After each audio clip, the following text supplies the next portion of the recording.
妹妹倒是寻了一处别致的住处。长姐，你终于来接我了。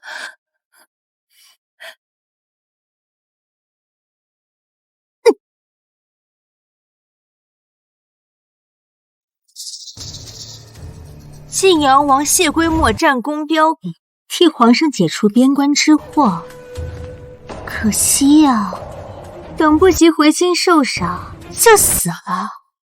做姐姐的便替你请旨，给晋阳王陪葬，陪他上路，也算成全了4年夫妻行风。姐姐，你疯了吗？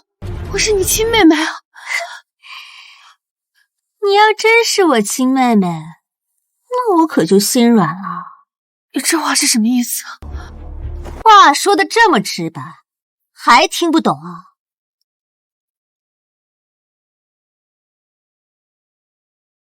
当年母亲啊不，我应该叫她大伯母。当初她的确是生了一对龙凤胎，可惜你的亲二哥刚出生就被活埋。哦，对了，还有你的大哥，他也没有死，当初只是走丢了。我的大哥，他现在在哪？现在当然是死了。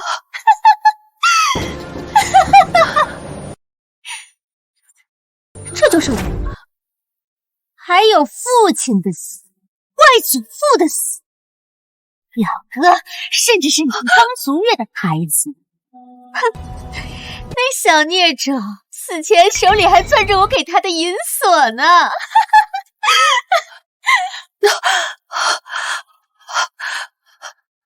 还有谢归墨的死。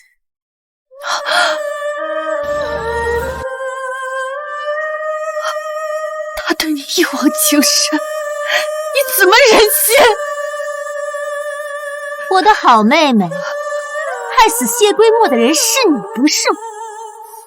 谢归墨这人心思缜密，唯独对你不设防。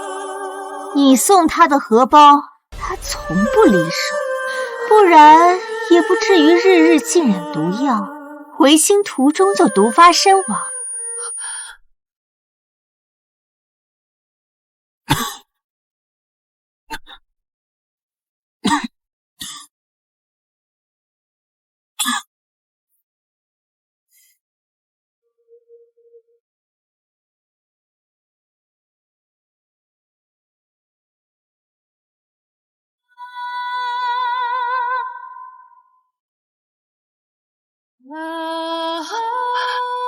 他死的时候心里都还念着你呢，拖着毒发的身体要给你放七书，你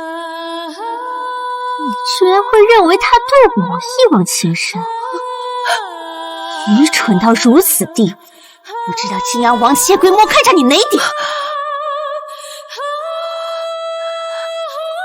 竟然是我的荷包！2月前，沈还收谢归墨一个将军王，连封家书都没有，就让我绣个荷包送去。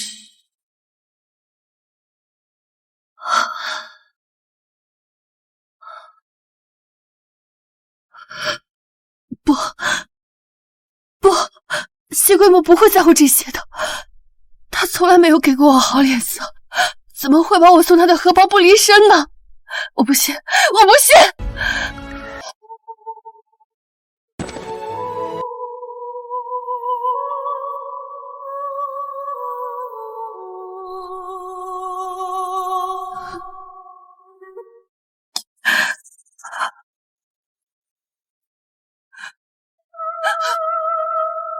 送他上路。是，皇后娘娘。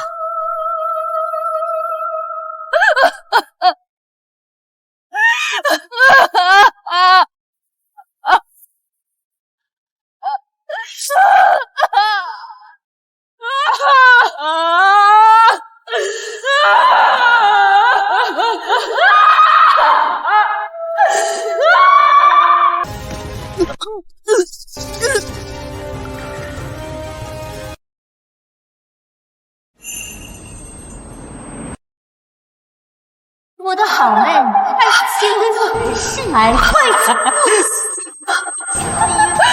是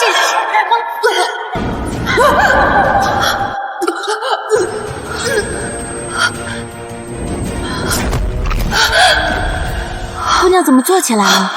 头还疼得厉害吗？这是我的闺房，我不是已经死了吗？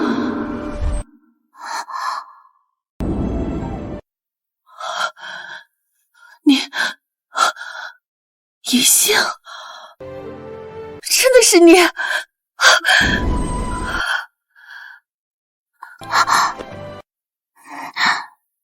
夫人也真是的，大姑娘晕倒，她着急去扶，好歹也看着些，竟然把姑娘推撞到了柱子上。三姑娘烫伤时也没见她这么紧张，不知道的还以为大姑娘才是她亲生呢。等等，二太太撞倒我是发生在我替嫁的前一天，这样的话，那就不止她和银杏还活着，父亲、外祖父还有表哥都还活得好好的，甚至谢桂墨。姑娘，姑娘！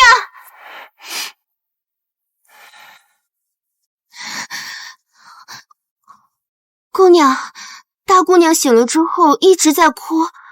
姑娘，大姑娘今日去大昭寺求签，说是3日之内嫁人必定克夫守寡。姑娘，你和大姑娘关系要好，可千万不能看到大姑娘跳进大火坑啊！前世我便是信了这个丫鬟的怂恿，给整姐下药，沈寒是病到下不来床，可我下药的事却被宣扬出去，闹得人尽皆知。最后叶贵妃勃然大怒，让我替长姐出嫁冲喜。奴婢有一主意，若是大姑娘突然病倒，上不了花轿，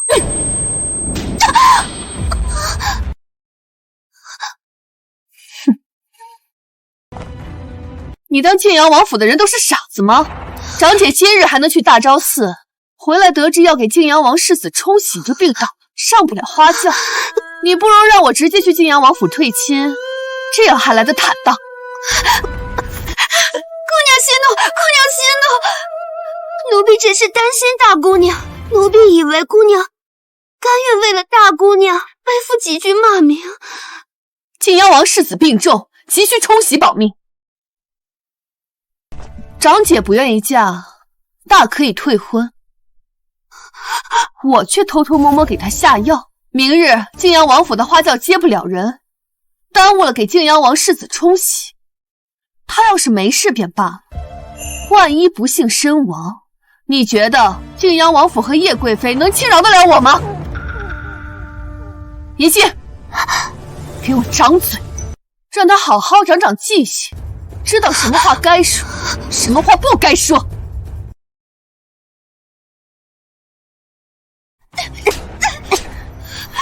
姑娘息怒，奴婢知道错了。不必替他求情，继续。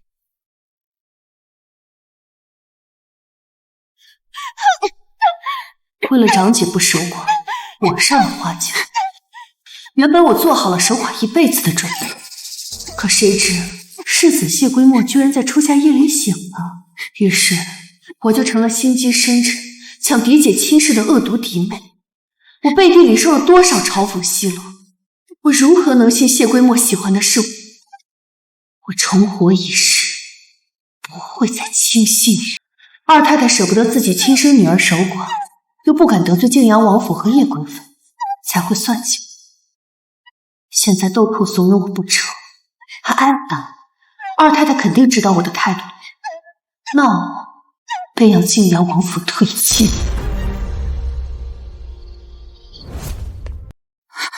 二姑娘不好了，大姑娘吐血晕倒了。怎么回事？大姑娘吃了燕窝，突然吐血晕死过去。什么？是二姑娘让奴婢下药的。好，是我让你下的药。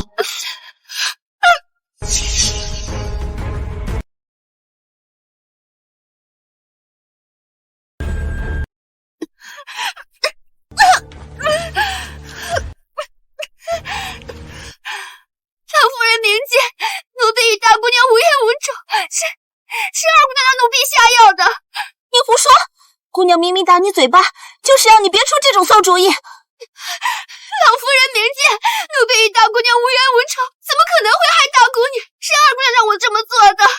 她说她不想让大姑娘明日嫁给亲王世子冲喜，她害怕大姑娘会守寡。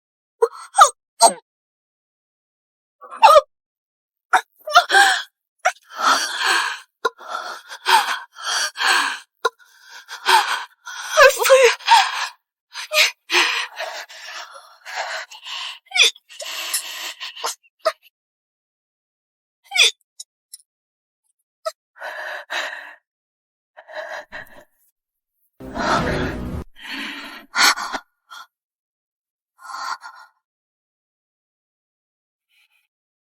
二姑娘，现在人证已死，你还有何话可说？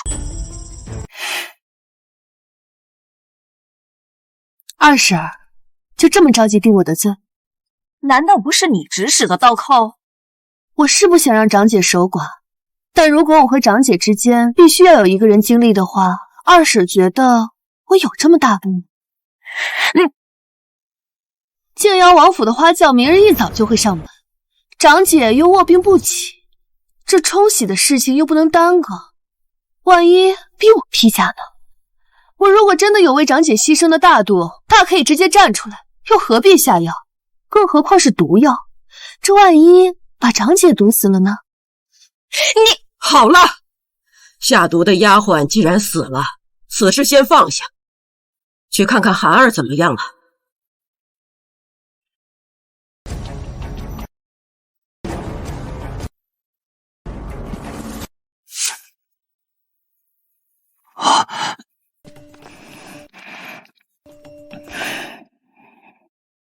她明日就要出嫁，可有法子快点醒来？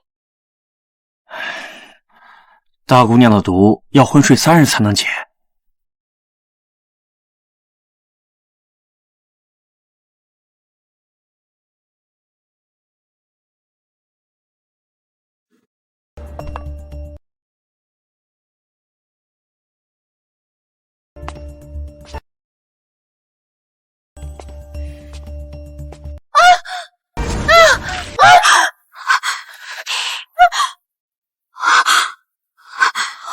长姐，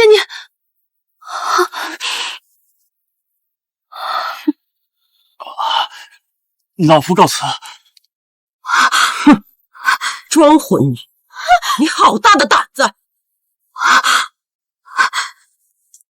了，孩儿是怕客死世子。啊，是啊，老夫人，大姑娘也是一片好心。胡说八道！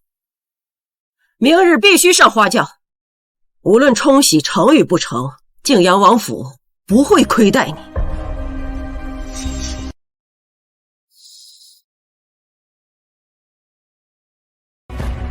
二太太，叶贵妃急召您入宫。是贵妃？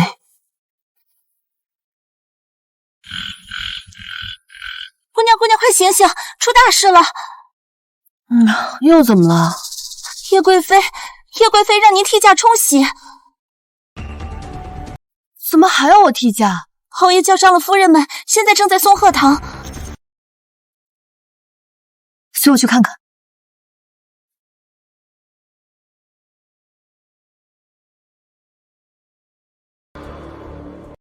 与泾阳王世子定亲的是涵儿，为何突然换檀儿给他冲喜？是叶贵妃，她听说二姑娘怕大姑娘守寡，给大姑娘下药阻止她出嫁，很是生气，问我有没有这回事儿。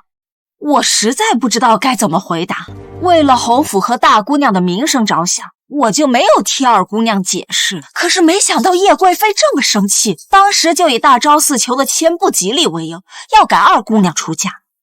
好啊，果然是你在捣鬼。我不同意改檀儿冲喜，明日依旧是涵儿出嫁。可是我都已经答应叶贵妃了。我平远侯府嫁女儿，还轮不到叶贵妃做主。但是商议此事时，皇上也在场。若是明日花轿上坐的不是二姑娘，那我们平原侯府可就是欺君了。这事儿确实难办，我自会向陛下请罪。父亲，唐儿，父亲，女儿午睡时梦见母亲了。你母亲说了什么？母亲说让女儿替父亲分忧。这亲事可是皇上，女儿愿意自己拿主意。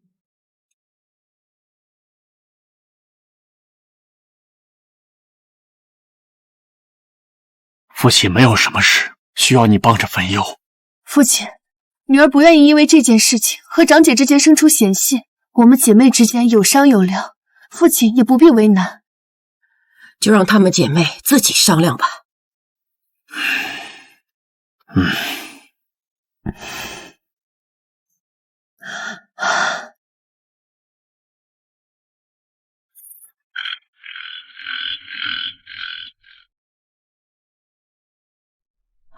二姑娘，大姑娘的丫鬟塞给你，你就接。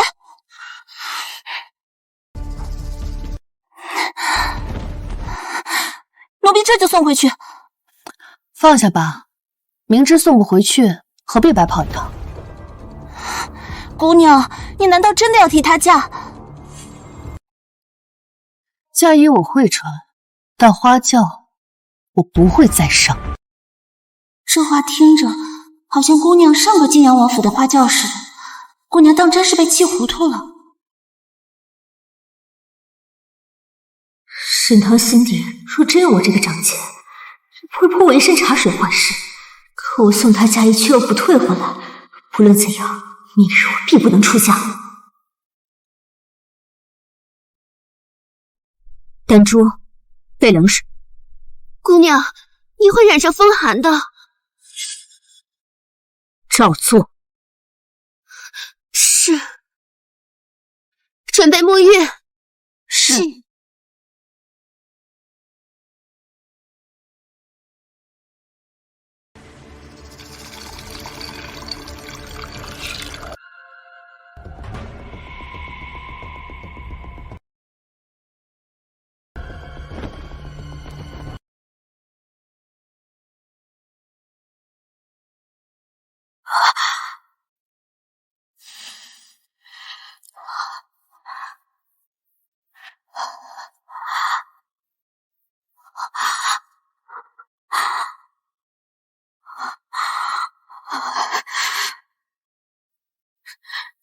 上要皇上和叶贵妃的旨意，我在后边在床，他把父亲站到你这边，这一局我倒要看看你怎么破。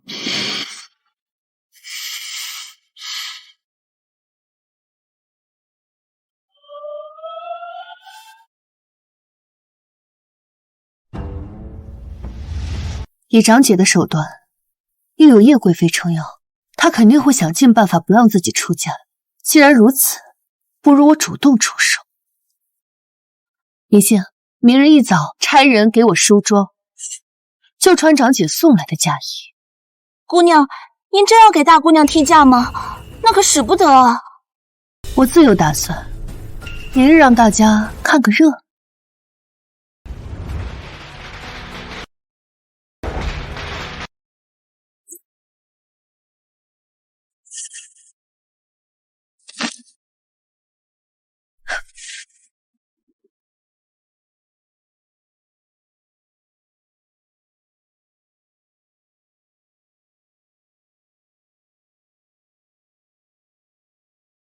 老将，二夫人，哎，这怎么还不出来呀？我出什么事儿了？昨日在侯爷面前如此素谈，我以为你还能翻个什么条，最终我还是老老实实的替嫁。多亏了我去叶贵妃那儿，不然我的乖女儿就要做寡妇了。新娘子出来了，赶紧上花轿吧。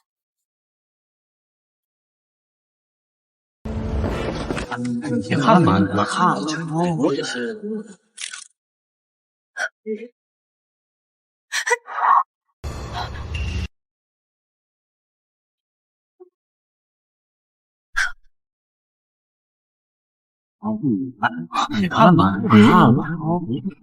二姑娘这是干什么？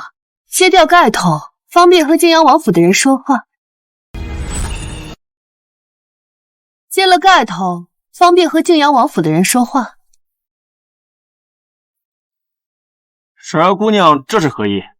世子等着冲洗，有什么话等进了我王府大门再说不迟啊。今日平远侯府不会有人上花轿，请回吧。你要拒嫁？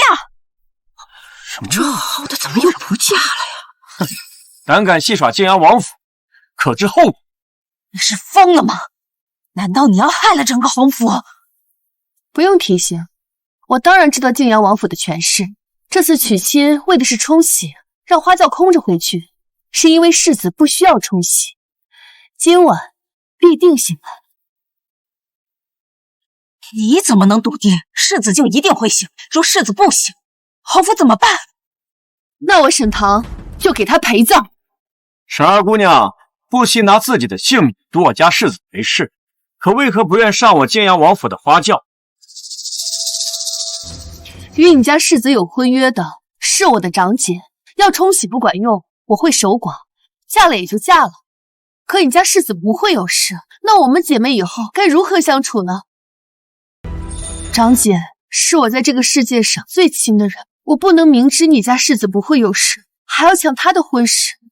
世子眼下昏迷不醒，婶儿姑娘三言两语就要我们回去，王爷降罪，我们可担待不起。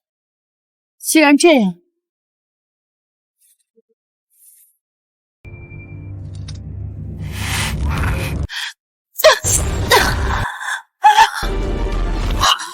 这又是做什么呀？这样够你们回去交差了吗？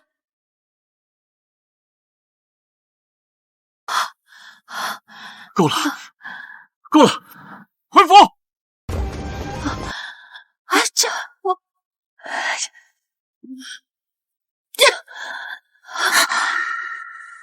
姑娘，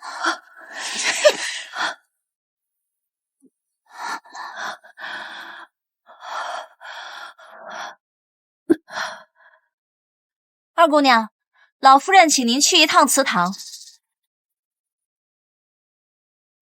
姑娘，你都这样了，我先扶你回去休息吧。老夫人那边我去说。不，扶我去祠堂。可你还在流血啊！是二太太让我去的。那你还要去？越是这样，就越得去。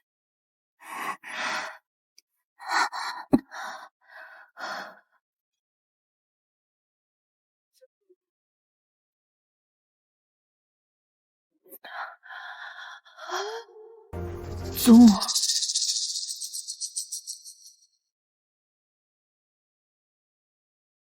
你伤成这样，怎么还来祖母这儿？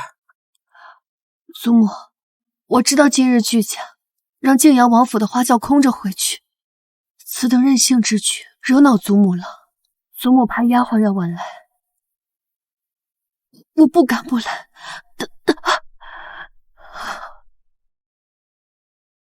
这本就是你惹的过错，你若不想替你姐姐出嫁，可以直说，又没有人逼你。但你不能因为你一个人不痛快，就让整个平远侯府跟着你遭殃吧。昨日二婶搬出叶贵妃和皇上，难道不是在逼我替嫁吗？那这也不是你如此撒泼的理由。既然我敢拒绝，就有把握让世子安然无恙。这沈棠到底在卖什么关子？韩二大张似的签上，说她嫁过去必成寡妇。她一个大门不出的闺中女子，能逆天改命不成？堂儿，你就这么笃定世子不用冲洗也能醒来？祖母，桃儿昨夜梦见母亲了，母亲同桃儿说了很多话，她告诉桃儿，世子今日定会醒来，让我不要替嫁，否则会生出很多祸端。梦里的话你也信？我信的不是别人，而是我的母亲，是即使不在世上，也会想办法保护我的母亲。你母亲生前最疼你，你听他的话也是应该的。那你应该先知会一声，怎么能擅自做主？当初逼我替嫁的时候，可有人同我商量过一句？那你想怎么样？我没想怎样。祖母，桃儿愿意跪在列祖列宗面前，同母亲一起祈祷晋阳王世子今日能够醒来。如若世子不醒，桃儿愿给世子陪葬。望祖母成全。你这又是何必呢？祖母，桃儿在很小的时候就没了母亲。既然上天能让我在梦里再见到母亲，我就想好好听她的话。好，好，祖母答应你。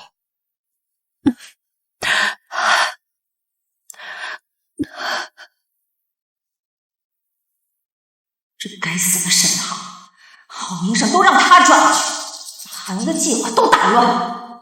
也罢，既然你这么想死，不必跪了。爹，晋阳王世子醒了。什么？什么？他不是晚上才醒吗？不必跪了，晋阳王世子醒了。什么？好啊，桃儿的母亲灵验了，还真醒了，真有这么奇的事儿？既然世子醒了，桃儿，你快起来，快扶二姑娘回去。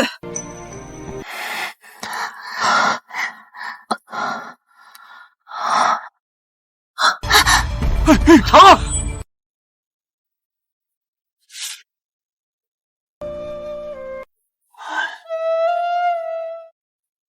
桃儿，你可算醒了。父亲，你呀，从前不见你这样要强，听说是因为你母亲给你托梦。母亲说世子今日会醒，若我替嫁，疑惑无穷。原本女儿也将信将疑，不敢拿平远侯府去赌。可是这只是母亲说的事情中最微不足道的一件，女儿更害怕其他的事情应验，所以只能铤而走险，拿自己的命去应验了。你母亲还说了什么事？母亲还说，大哥当年走掉不是意外，是二叔设计的。这怎么可能？你二叔绝不会害自家人。父亲，你信任二叔，是因为手足情深。那我和长姐呢？他不惜给自己下药，推我这个亲妹妹入火坑。你真的相信她是我的亲姐姐吗？你真的觉得母亲说她生的是龙凤胎，是她失心疯了？母亲说大哥还活着，就在京都。父亲要是不相信，女儿就自己去找。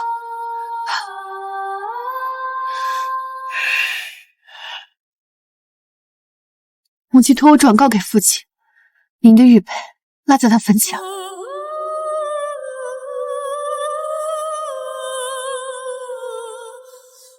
为父，这就去看看你母亲。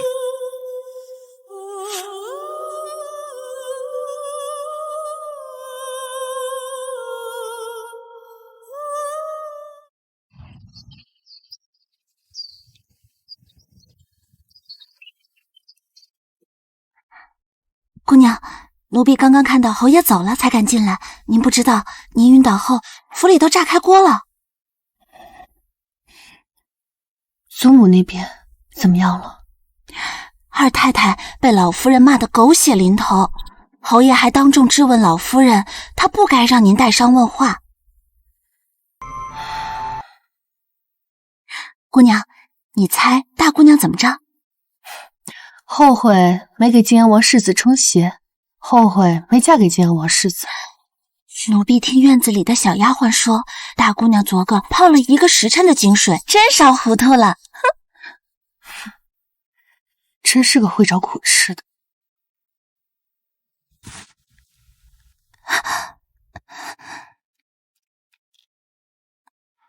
前几日让我来的时候，下去吧。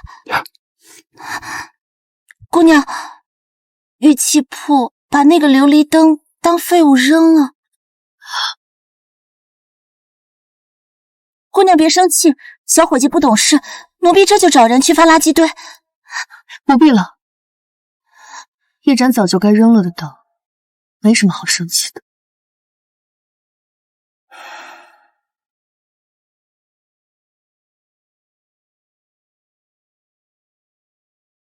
等我会上门提亲，我要与你白头偕老。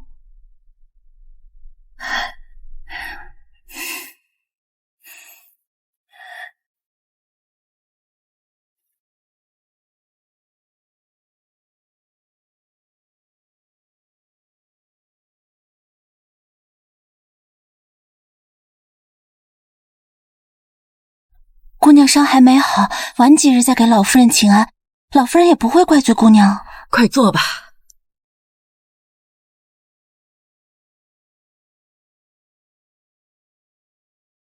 大夫要你静养，怎么又来祖母这儿？一点小伤不碍事，让祖母担心了。家衣袖子都是血，人还没站起来又晕倒，这是小伤。细皮嫩肉的女儿家，手破点皮都要疼半天，更何况扎那么一簪子。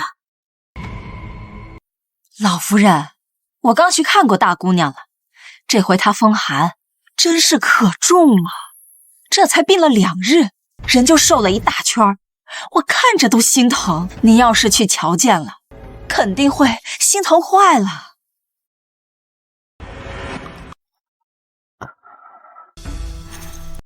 都怪我没有把事情办好，说好的要和长姐商议，长姐直接将嫁衣给我送了去。我担心她不相信母亲托梦的事情，也担心那大昭寺的签文应验，不听我的劝告，还会误解我。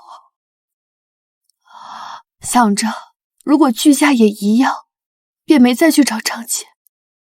要是我不省这个事情，长姐也不用为了不克晋阳王世子，狠心把自己泡在冷水里，真病倒了。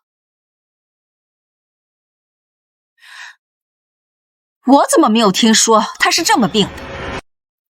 二婶竟然不知，这府里可都传遍了。你们也不知道吗？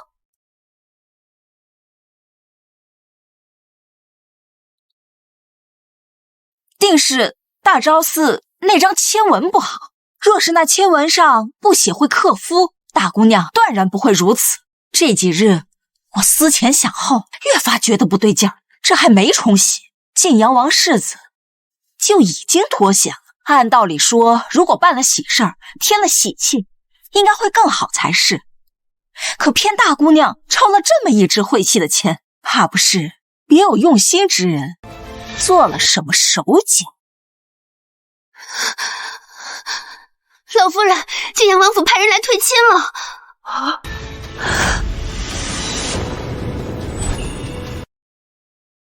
胡说什么？谁让你在这里乱传谣言？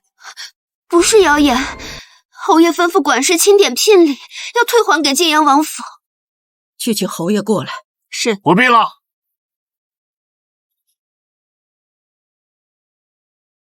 晋阳王府要退亲，你怎么不跟我商量一下你就答应了呢？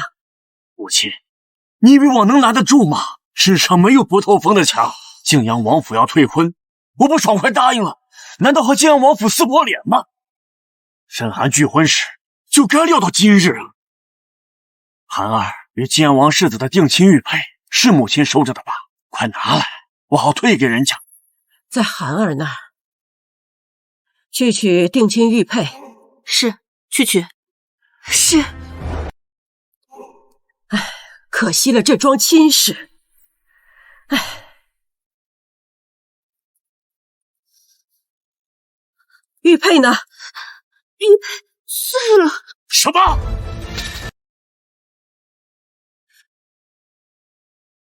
孽障，退个亲都这么不体面，哪有一点大家闺秀的样子？丢人现眼！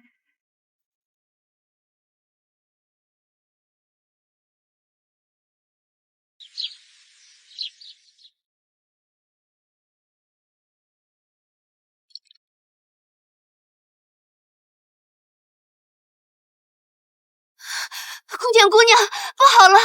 老夫人因为你弄碎玉佩的事大发雷霆，侯爷爷也很生气，说大姑娘你这事做的不体面。他们都要体面，那谁来照顾我的体面呢？那可是晋阳王世子，谁不想嫁？如果不是大昭寺的签文，如果我不用守寡，我做梦也想嫁呀。那现在怎么办？侯爷已经答应退婚了。丹珠，去取白绫来。啊，姑娘，你要白绫做什么？我岂能受此等退婚的侮辱？我要自尽。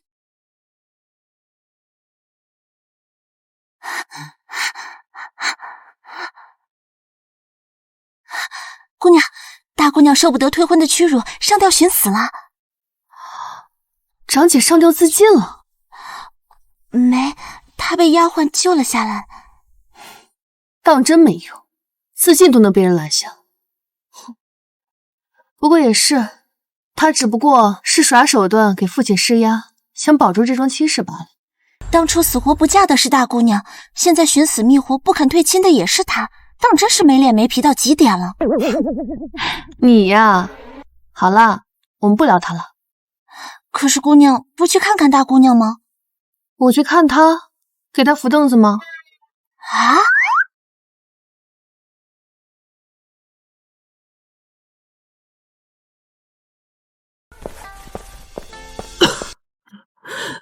祖母，您没事吧？老了，夜里多想了些事，失眠到后半夜。快坐下吧。祖母可是有烦心事。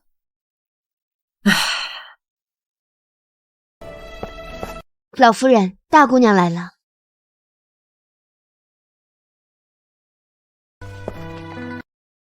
祖母，寒儿怎么瘦成这个样子？是孩儿不懂事，让祖母生气了。过去的事就不提了，你养好身子要紧。快坐下吧。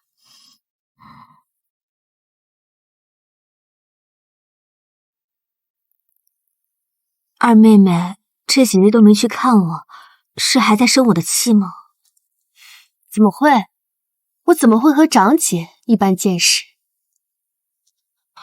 我知道你不会轻易原谅我，但是我还是想替自己辩解两句。我确实怕守寡，给自己下了药，但我没有指使豆蔻栽赃你。你是我嫡亲的妹妹，我自己都不愿意跳的火坑，又怎么会推你去跳？我知道长姐不会这么对我，那嫁衣一定是丫鬟擅自做主给我送过去的。那嫁衣一定是丫鬟擅自做主给我送过去的。都少说两句。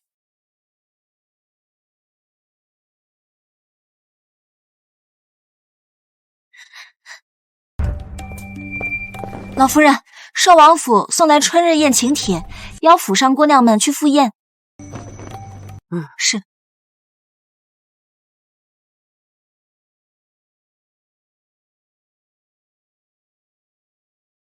京都各府对寿王府举办的春日宴都极为上心，绣坊给他们也做了裙裳，不如让几位姑娘出府，再去挑几件首饰，也正好陪寒儿出府散散心。也好，你们姐妹在府里闹腾了几句也就算了，出了府要谨记自己的身份，别让别人笑话平远侯府姐妹不和。谨遵祖母教诲。寿王府春日宴世子千金云集，如果我猜测不错的话，大哥应该也会来吧。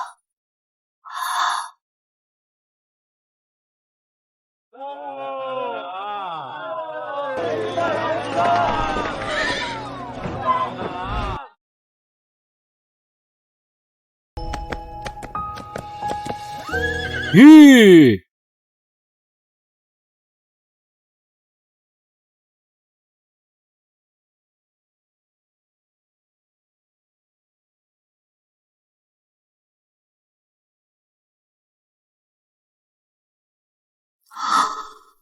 这死人脸怎么在这儿？前一世我和他夫妻4年，他只会打打杀杀，从不参加这样的宴会。可如今，又是这副欠了他的眼神。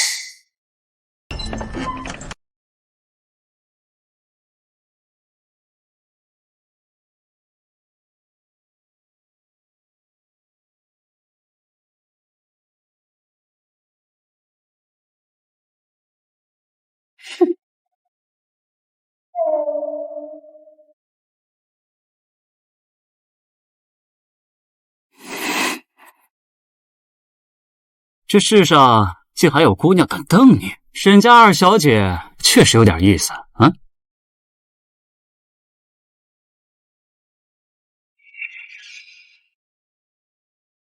哎呀，沈棠呀，没事瞎瞪啥呀？谢归墨这一世又没有招人，你这样会给自己惹来祸患的。你站在谢归墨的角度想想，出府狩猎为救二皇子中毒差点无命，冲洗花轿临门被人拒嫁，亲事被推了，家里逼着来寿王府参加春日宴，哪有好心情才怪啊！脸色不好看，又不是针对你的。哼，唉。哎，对了，张姐呢？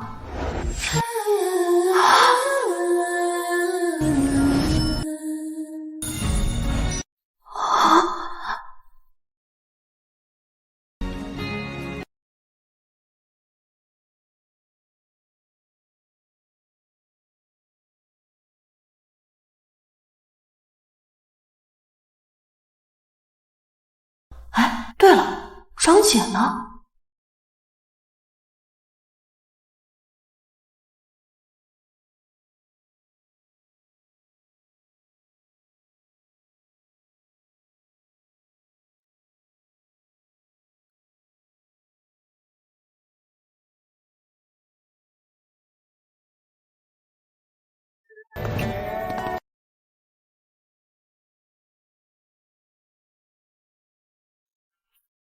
你走那么快做什么？长姐碰到晋阳王世子不觉得难堪，我做不到，只能避着了。哼！啊，这叶子好美啊，现在好多了。你看那花，回头去府里坐坐。一定一定，我们坐这儿。这花也是名贵品种啊。沈大姑娘怎么轻瘦了？莫不是被退婚的缘故？郡主何故明知故问？沈二姑娘给自己长姐下药，让她上不了晋王府的花轿，最后被退婚，那是一点不见愧疚。二妹妹给我下药，是怕我出嫁守寡，并非为了抢我的心事，我自然是不会怪她的。是啊，我们姐妹俩的感情啊，可好得很啊。既然你们聊得这么投机，我就不打扰了。也不知道大哥到底在哪。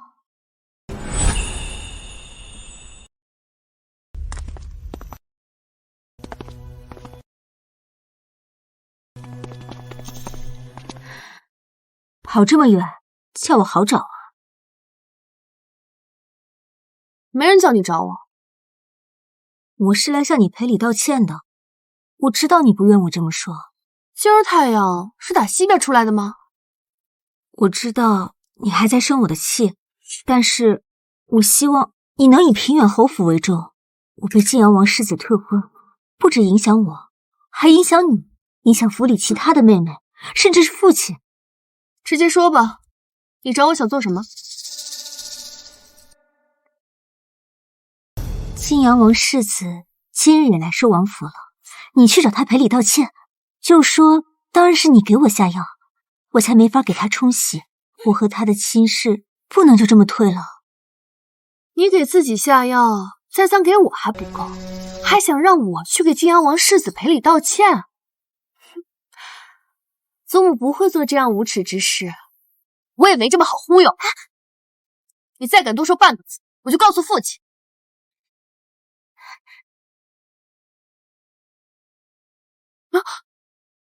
谁在那儿？我说我不是故意偷听的，你信吗？我说我不是故意偷听的，你信吗？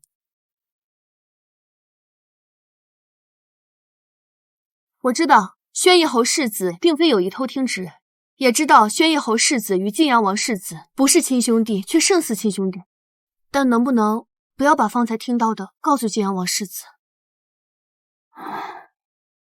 迟了。什么迟了？珊儿姑娘放心，今日之事我不会跟晋阳王世子提半次。如此，多谢了。哎，你明知道你长姐陷害你，也知道晋阳王世子不会死，但是你为什么宁愿给他陪葬，也不愿嫁给他？这家伙怎么刨根问底啊？我不愿背负抢嫡姐亲事的骂名。再者，宣义侯世子不觉得晋阳王世子那张脸生得太过招摇了吗？确实如此。我怕嫁给他，日后免不了要处理一些莺莺燕燕。再说，他也不需要真的冲洗。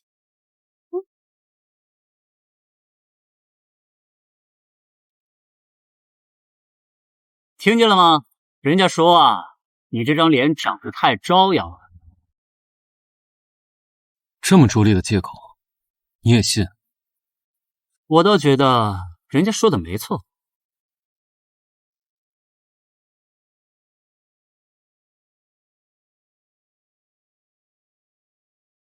诸位公子小姐，若想展示才艺，可将姓名节目写于木签，稍后由王府抽签决定顺序，胜者可得头彩东珠一枚。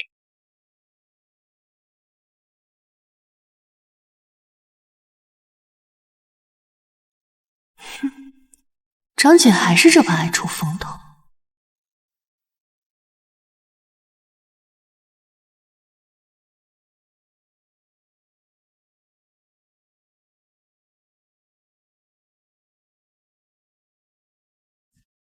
平原欧阳公子赋诗一首。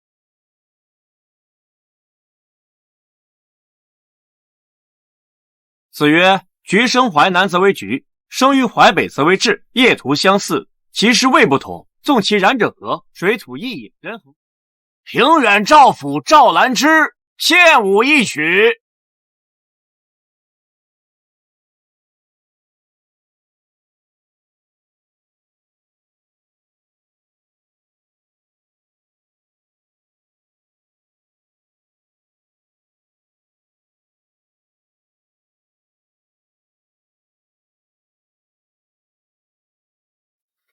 哎，你说这沈二姑娘故意不跟我们晋阳王世子殿下对视，怎么是怕对上了眼又上演了拒婚的戏码呀？啊，你最好把嘴给我闭上，不然让你尝一尝在战场上闭嘴的手段。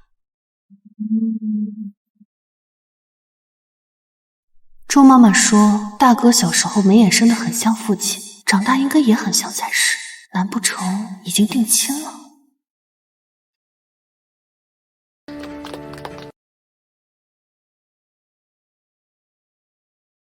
平远侯府沈大姑娘舞剑。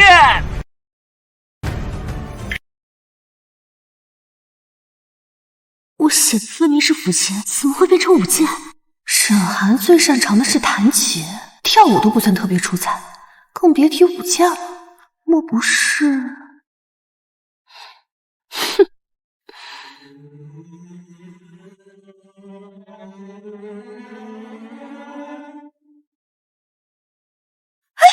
哎，大姑娘，小心呐！世子，我……沈大姑娘若是身体不适的话，不如回府休养。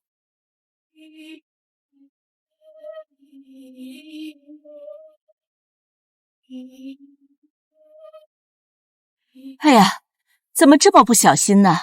脚伤得重不重啊？对不起，扫了大家的兴，只是我脚扭伤，没法舞剑了。不过我二妹妹舞剑不在我之下，不如让她替我舞剑吧。别人算计你沈寒，你怕丢脸就把我推出去，就因为之前没顺着你的意思去给谢归墨道歉。也好，那就让沈二小姐代替沈大小姐舞剑吧。二妹妹可别给我们侯府丢脸。放心，我一定给你长足脸。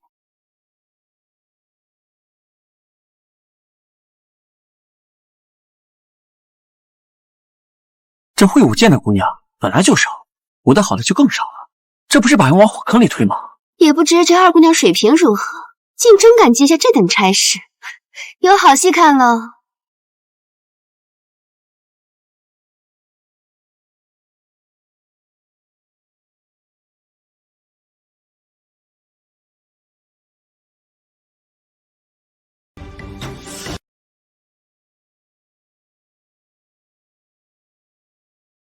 不可能啊！我们从小一起读书识字，一起练琴跳舞，这沈棠是什么时候背着我把戏练得这么好的？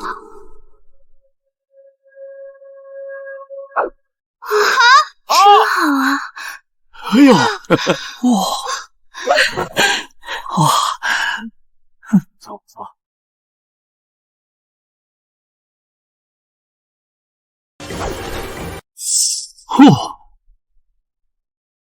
这件事，但是怎么感觉这件事跟你的剑势那么相似？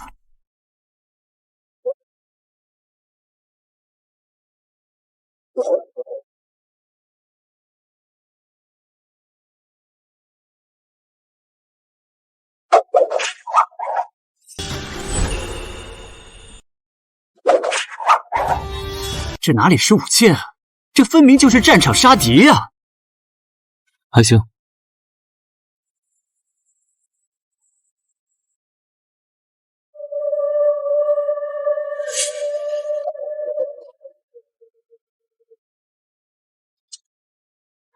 哇，真好啊！哎呦，哇！我还是第一次见这姑娘把剑舞得这么轻柔，还带一些杀气的，的确不错。王妃谬赞，和长姐比，我还差得远。是吗？比沈二姑娘舞的还要好。本王妃很难想象得好到什么程度了。今日啊，可惜无缘得见了。总有机会能见到的。你说是吧，姐姐？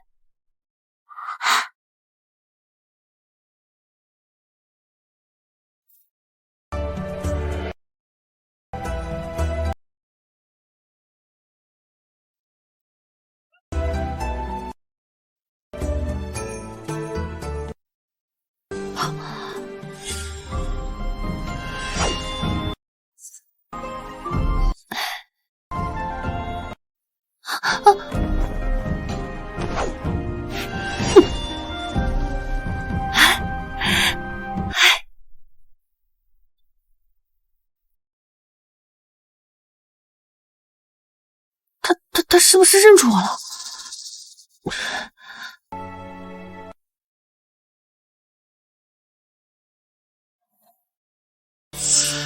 归秀族彩头，归平远侯府沈二姑娘沈棠。管家，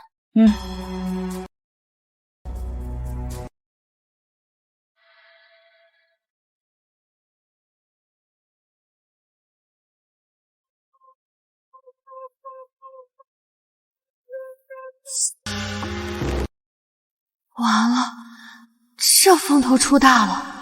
春日宴邀请的是未定亲的大家闺秀和世家少爷参加，每年拿到彩头的姑娘，那府上门槛是要被踏破的。若不是被长姐推出去，我没想到出风头嫁人啊！哎呀。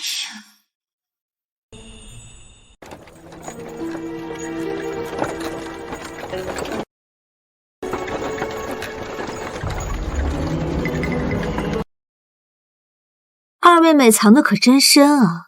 我善舞剑，长姐不是知道的一清二楚吗？不然怎么会毫不犹豫的把我推出去带你舞剑啊？希望没人看上我，不然祖母和父亲给我定亲，我还得想办法退婚。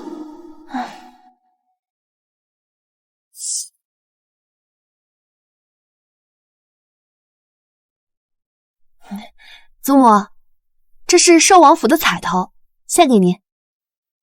你有如此孝心，祖母就心满意足了，自己收好。老夫人，二姑娘孝心难得，你应该收下。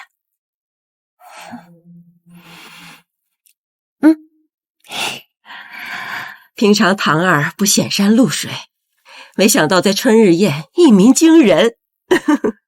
我的才艺远比不上长姐，若不是长姐把脚崴了，哪还轮得到我来出风头？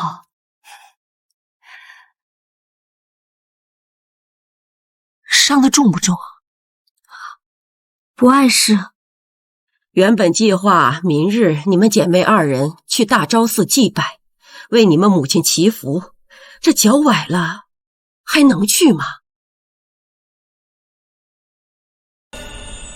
去大昭寺也不急于这3、2日，等伤好了再去也不迟。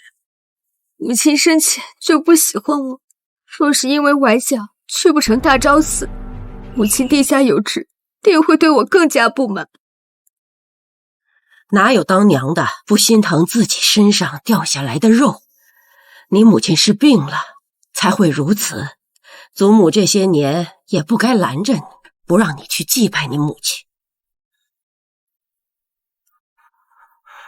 去梳妆台把碧玉镯拿来。是。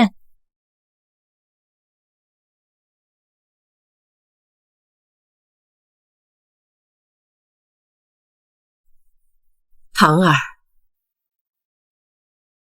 这只镯子原本是给你母亲的，可惜她去得早。既然她多次给你托梦，你又给平远侯府挣了面子，这个镯子给你戴正好。过来，祖母给你戴上。多谢祖母。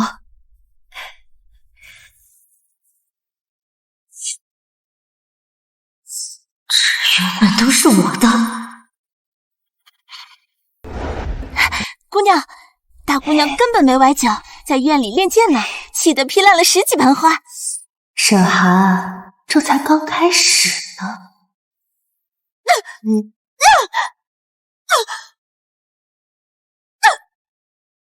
沈棠，你给我等着！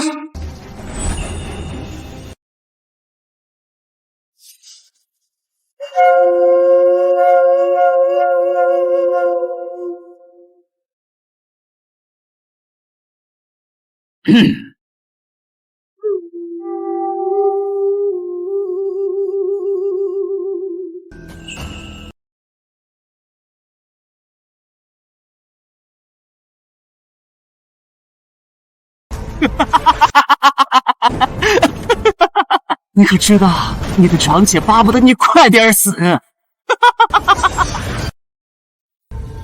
沈大姑娘果然不甘心就这样被泾阳王府退婚。昌平侯世子为何要帮我？本世子从不无缘无故帮人。什么条件？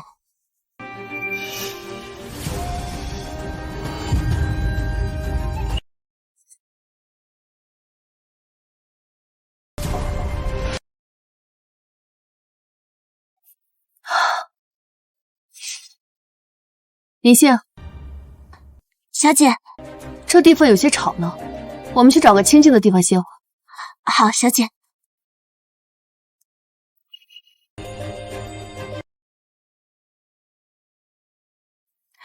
这里清冷，姑娘别冻着了。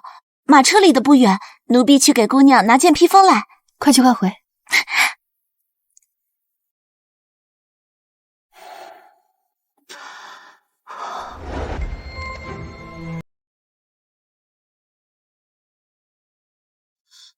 有没有看到银杏？半盏茶的功夫之前，我看到银杏往那边去了。哦，怎么去那边了？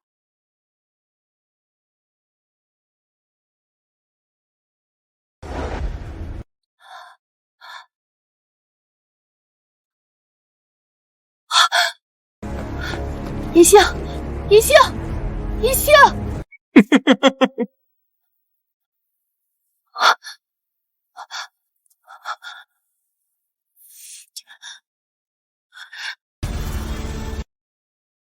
昌平侯世子要是对我有意，大可以上门提亲，这是做什么？哎，本世子只是想要你，可没说想要娶你。本世子只是想要你，可没说想要娶你。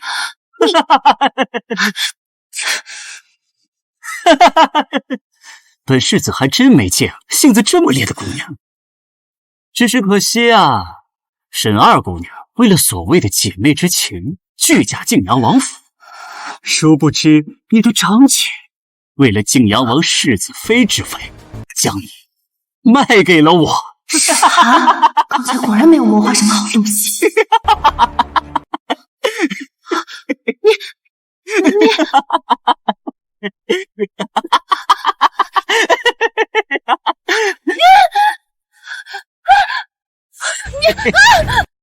你放开我！你放开我！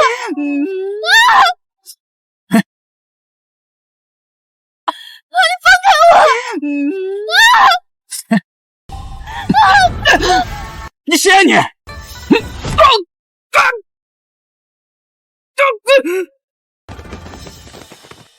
没事了。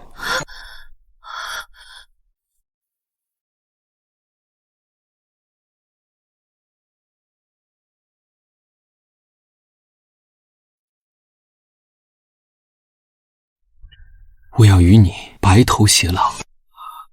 是你？没死啊？谁跟你说我死了？你昨天不是还在找我吗？我没找你。没找？那昨日你在寿王府左顾右盼其他世子，你在找谁啊？昨天我在找大哥，的确四处打量，可他怎么知道的？你也在寿王府？你究竟是谁？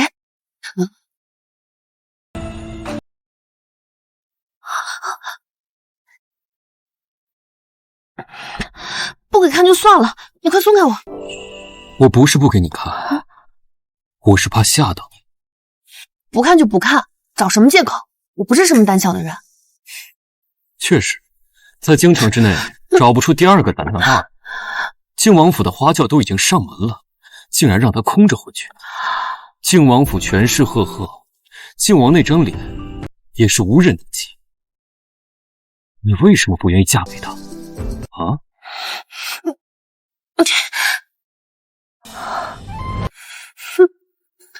我还想嫁给你呢。如果我嫁给晋阳王世子，你还怎么娶我？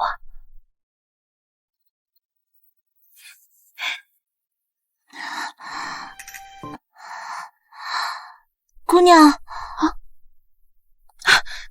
银杏，你醒了，快起来！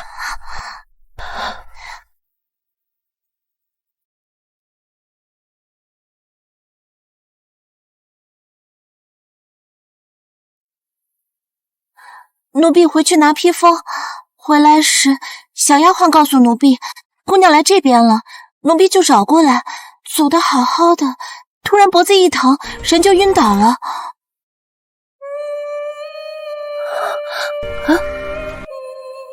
姑娘，咱们还是赶紧走吧。昌平侯世子从这山崖摔下去，未必会摔死。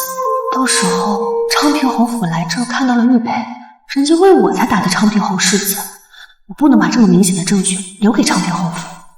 哎，可真不想跟这个人才发生联系了。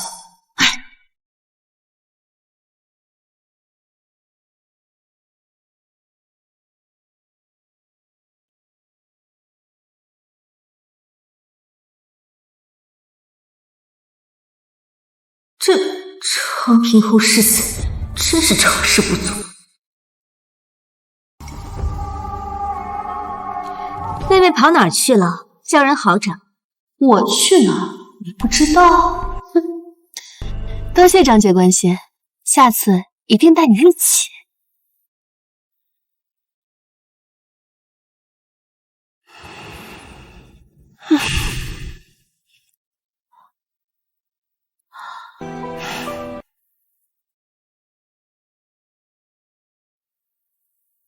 捡了玉佩，可就是我的共犯了。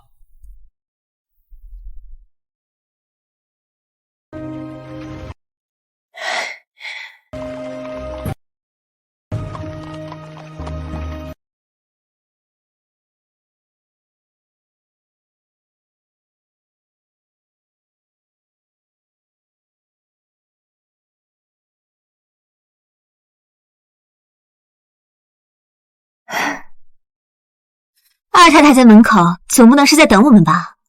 是刚送了礼部尚书夫人离开。她来做什么？昨日春日宴，她对二姑娘赞不绝口，今日特来提亲。真是怕什么来什么。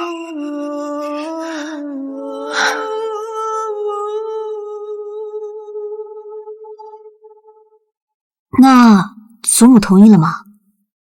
没同意，但也没拒绝，说是先问过侯爷的意思。走吧。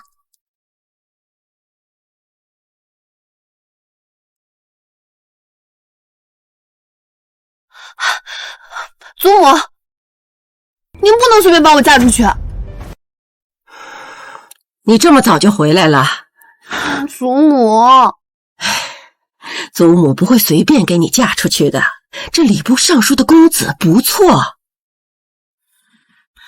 母亲托梦说了，让我年满18才能嫁人。及笄半年了，定个亲，半年无妨。那么母亲的意思是我年满18才能许人呢？可以晚半载出阁，但是亲事必须尽早定下。虽说一家有女百家求，可是好男儿那是要抢的。长幼有序，得等长姐出嫁了，才轮得到我嫁。姑娘，老太太，礼部尚书府的方大少爷金马落水了。什么？这方少爷这么倒霉的吗？哼！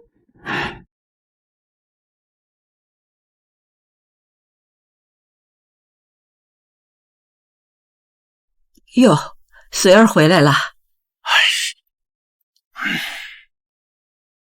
方才礼部尚书过来退了婚书。这礼部尚书家刚提亲就金马落河，这事也着实晦气。算了，这饭也不用吃了。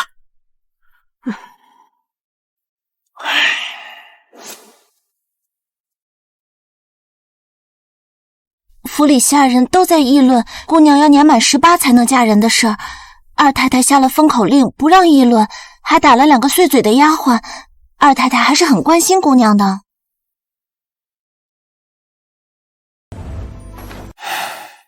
他哪里是在关心我，他是害怕我牵连到长姐。你忘了长姐上次泡凉水让自己得风寒的事儿啊？像这样捕风捉影的事情，越压着反倒会传得越开。我是不怕没人娶，可这一胎双生的命数，长姐怕是要受着了。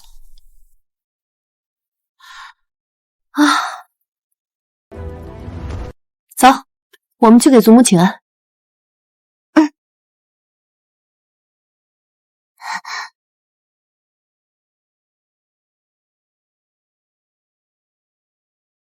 昌平侯世子在大昭寺被人打了，什么人这么胆大，敢打叶贵妃家的娘家侄儿？谁在大昭寺被人打了？昨个昌平侯世子不知道被谁踹下了山坡，昌平侯府的下人们满大昭寺的找到了傍晚，才把晕倒在山坡下的昌平侯世子找到。听说这昌平侯世子摔得头破血流的，到现在都还没醒呢。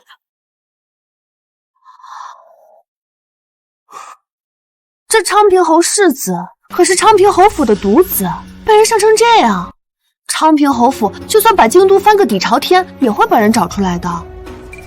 原来如此，怎么说昌平侯世子让到手的鸭子飞了？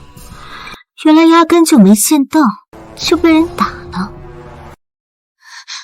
老夫人，侯爷来了。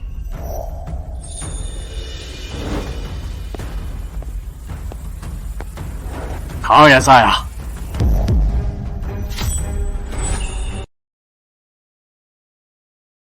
这个时辰怎么来我这儿了？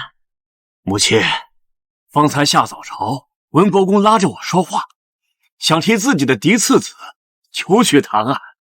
文三公子我之前见过，模样品性都不错。我回来啊，与母亲商议一下，把唐儿的亲事定下来。怎么又是定亲啊？父亲，您可别害了人家文三少爷。你这叫什么话？母亲叮嘱过女儿，18岁之前不得嫁人。昨个礼部尚书夫人来上门提亲，那方大少爷就出事了。女儿担心文三少爷也会……这京都一天不知道会有多少人遭意外，哪有往自己身上揽晦气？我平远侯府又没许婚，方大少爷只是落水，又没什么大碍。文国公为人正直，你对文三少又赞不绝口，你想把堂儿许给他，我没有意见。夫人，不好了，文国公出事了。文国公怎么了？文国公下早朝回去的路上，这抬轿的小厮不知怎的摔了一跤，文国公直接从软轿里跌了出去，还摔伤了胳膊。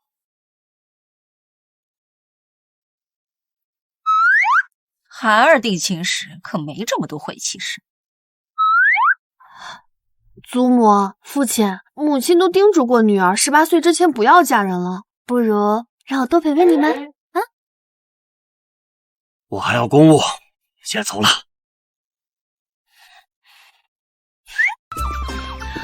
堂儿也先回去了。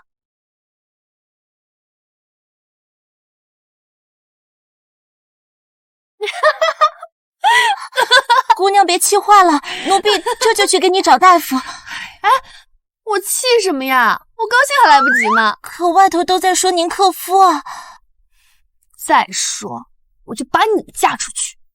奴婢才不要嫁人，奴婢要永远跟着姑娘。我也不想嫁人。啊，是来找我的，你快出去守门，别让人进来。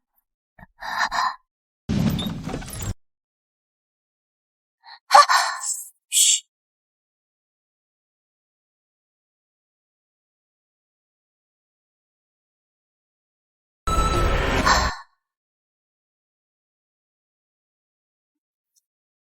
你知不知道人吓人是会吓死人的？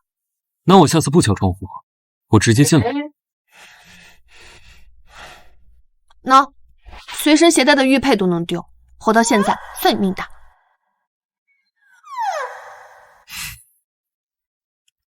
你是故意的？还不算太笨。你又突然来找我做什么？我不是不来找你，是春日宴之后有急事离京了。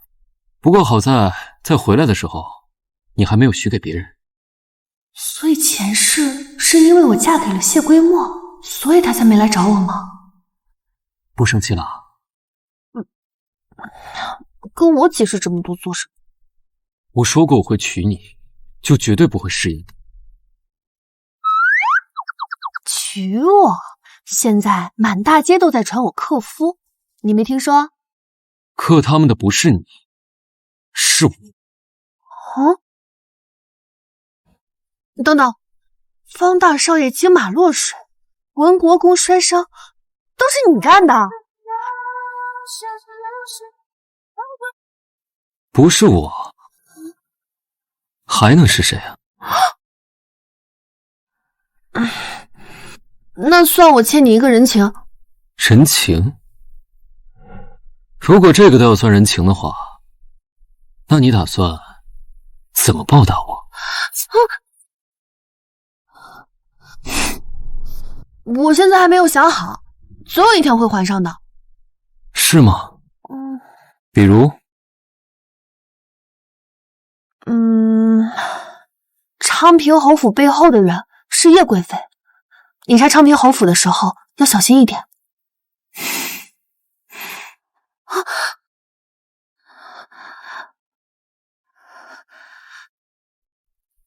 你在担心我？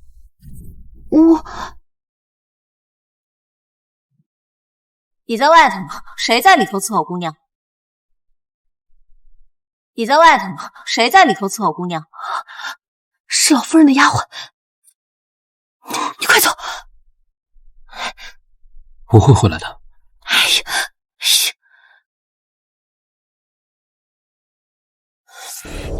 走啊！姑娘，怎么不让丫鬟伺候？哦，先一兴吵。好饭不怕晚，夫人既然给姑娘托梦，让姑娘满18再嫁，那到时候姑娘嫁的必须是天底下最好的男子。不打扰姑娘亲近了，秋桐还要去伺候老夫人。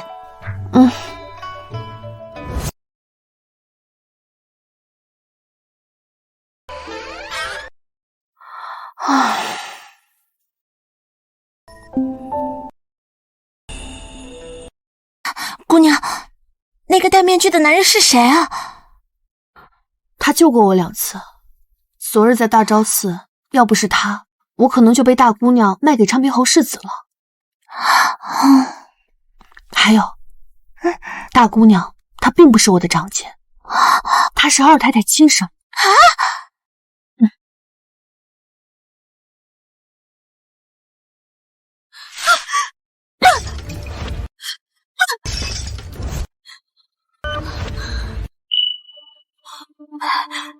都给我滚出去！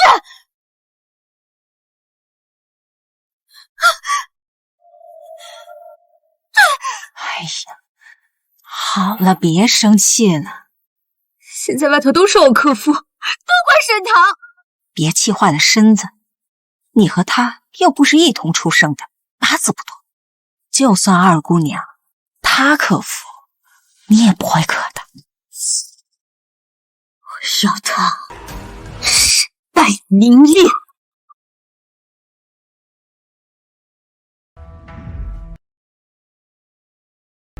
姑娘，那不是李大姑娘他们吗？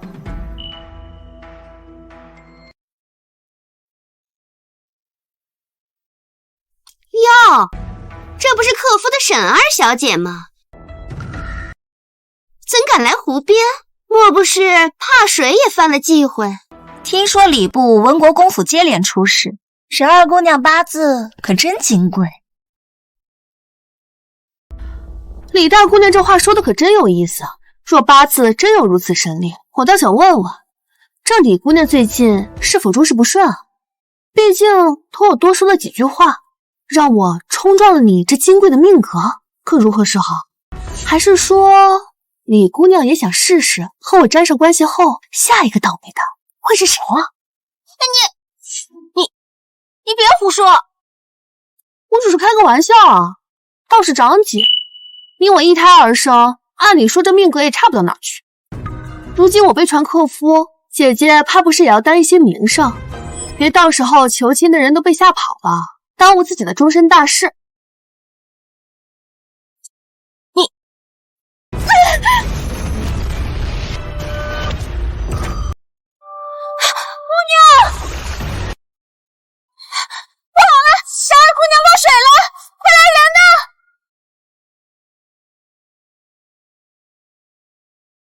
也不知道你这出宫一趟在外经历了些什么，这脸臭。不知道的还以为你是被哪家姑娘始乱终弃了。别找打啊！不好了，二姑娘落水了！哎，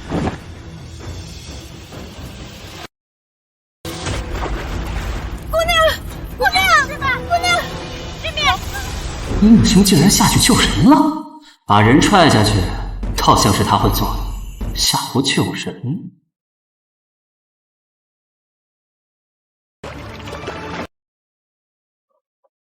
我去，那怎么还有一个？看我这边！我这边有！姑娘，这边！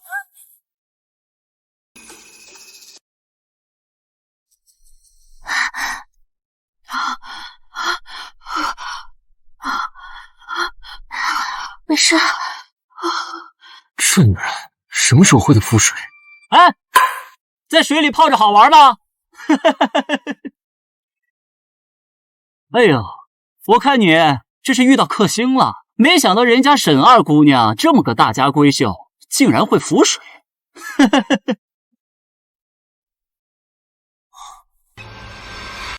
姑娘，奴婢叫人准备了姜汤。我方才听到有人跳水救人，是谁啊？一个是夜宿青楼的王大少爷。那另一个呢？是晋阳王世子。谢归墨救人？这人性子怎么突然变这么好啊？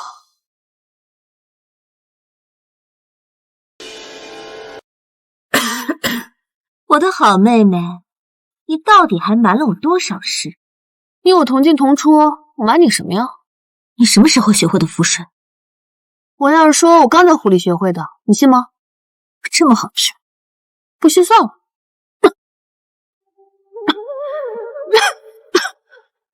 祖母，这好端端的出府怎么会落水呢？请大夫了没有？已经差人去请大夫了。好，快扶姑娘回去。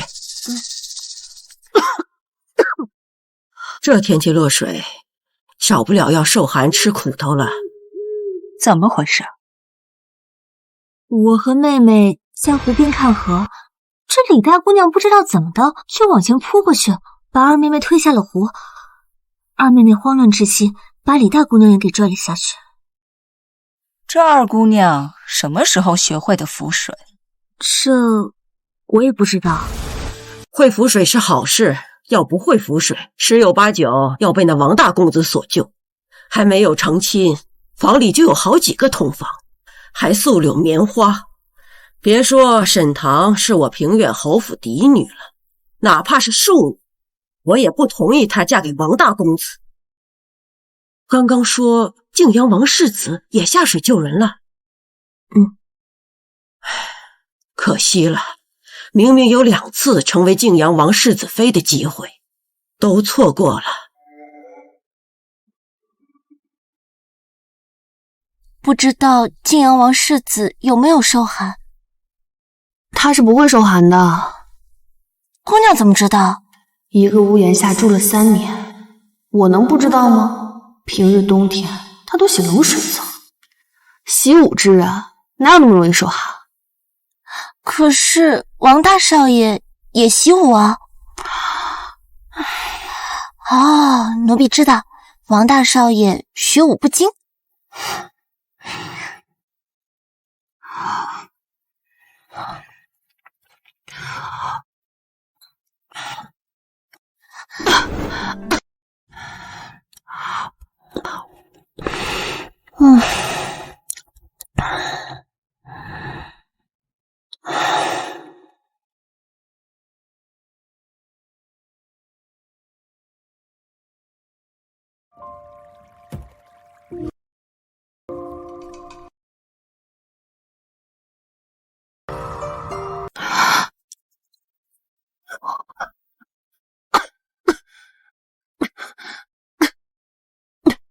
不过是落个水而已，怎么会病得这么重？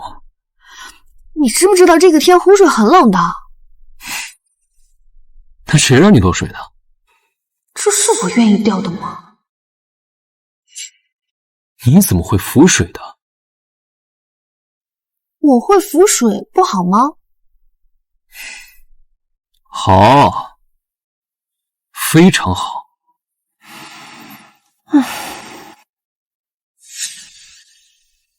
谁教你的？那肯定不能告诉他是前世晋阳王世子教的，可能天生就会的吧。你找我到底什么事儿？找你什么事儿？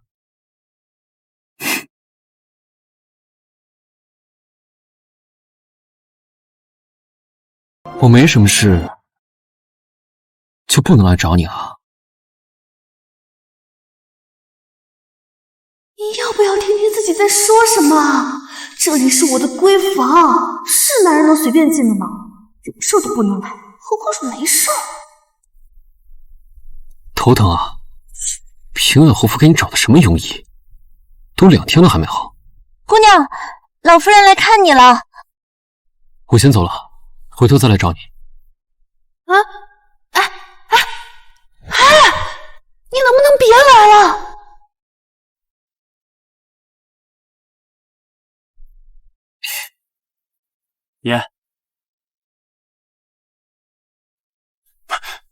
爷，属下方才在平远侯府私下转了转，无意间听见沈大姑娘和沈二太太说话。说什么了？沈大姑娘为了破除克夫的流言，要把沈二姑娘嫁给王大少爷。昨日落水就是她唆使李大姑娘干的，先是为了自己不守寡，推自己妹妹出来替嫁，又为了自己的名声，把自己亲生妹妹嫁给王家大少爷那样的人，为了目的不择手段。一想到爷竟然阴差阳错和这样蛇蝎心肠的女人有了半年的婚约，这简直是对爷的侮辱啊！你说当初沈二姑娘为什么就死活不上花轿呢？不上花轿就算了，还不给爷机会救她。唉，晋阳王府和平远侯府先是定了亲，又把亲给退了，爷想娶沈二姑娘简直比登天还难，这不扯上瓜葛，怎么把人娶回去啊？派个人护着他，有任何事情给我禀报。是。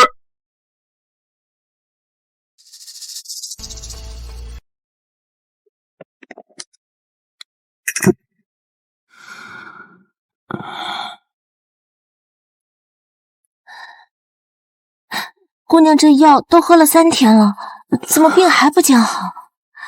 得换个大夫瞧瞧。谁煎的药？药是四儿在回廊上煎的，一直盯着，应该没人动手脚。李初府派人查查那药。可守门婆子是二太太的人，奴婢带东西出去会被查。连丫鬟出府都受阻，这侯府当真可行？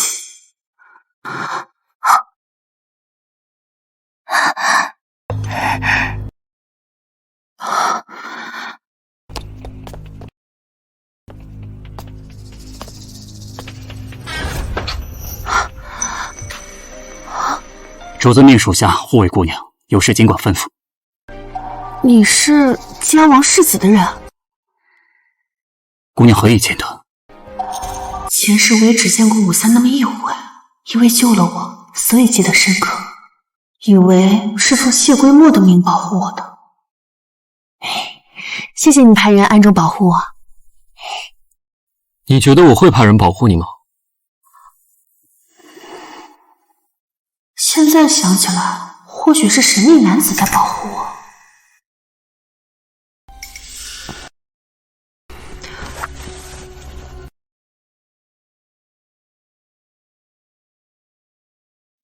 帮我查下这药。属下即刻去办。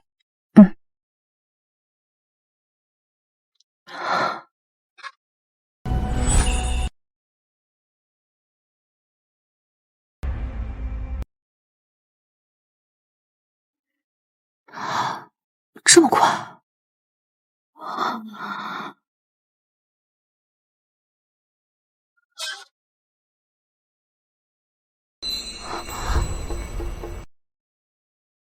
病还没好，下什么床？我还以为是武三。药里被人加了大寒之物，药效已逝。果然如此，二房母女当真狠毒。之后再有什么事情，直接使唤武三就行。也杀了我这个小鸡蛋，让我这死。哎，等等。何事？多谢你护我。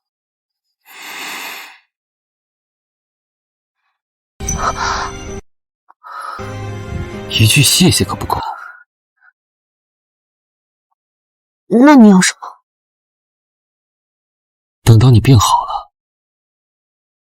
我自然会来讨药的。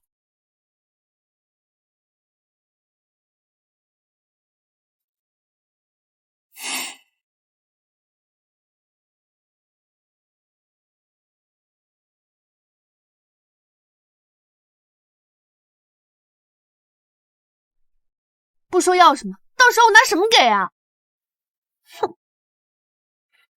沈二姑娘有何吩咐？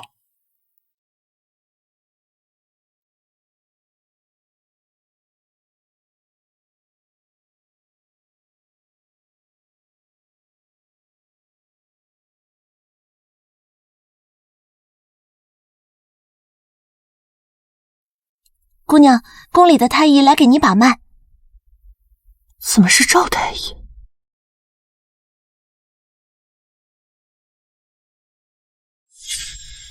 前一世，谢归木胸闷气短，脾气暴躁，我怕他病了，让臣妾请太医。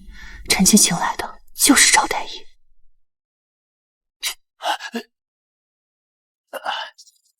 王爷不用开药，纵欲几天就没事了。纵欲？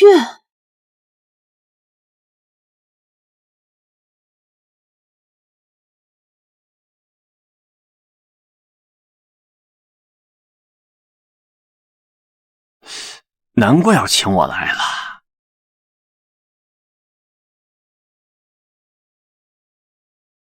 按这个药方抓药。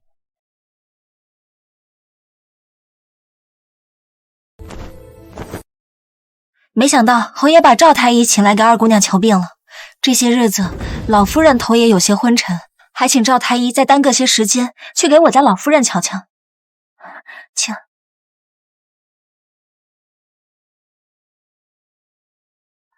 是父亲请赵太医来的吗？奴婢也不知道，侯爷没让人拿帖子去请太医啊，赵太医是自己来的。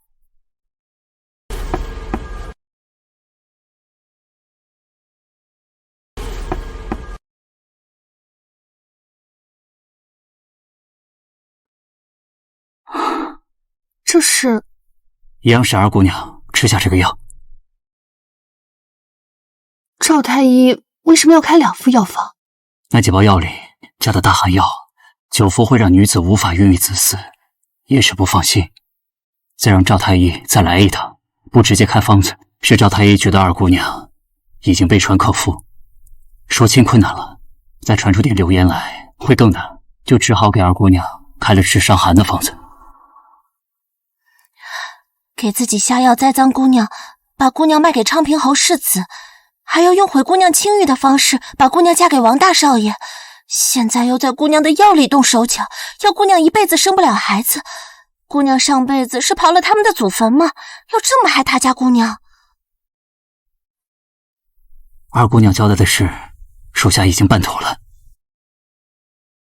姑娘，姑娘，二侯爷、二夫人还有大姑娘3人不知怎的，突然上图下信，怀疑是大厨房的饭菜出了问题。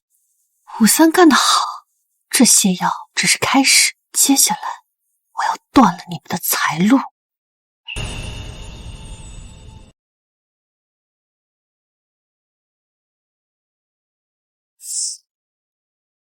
怎么这么快回来了？二姑娘向侯爷借了100两，出了侯府后去了珍宝阁，花了95两重新买了几样补品，随后把二夫人给她准备的这些都丢了。把它打开。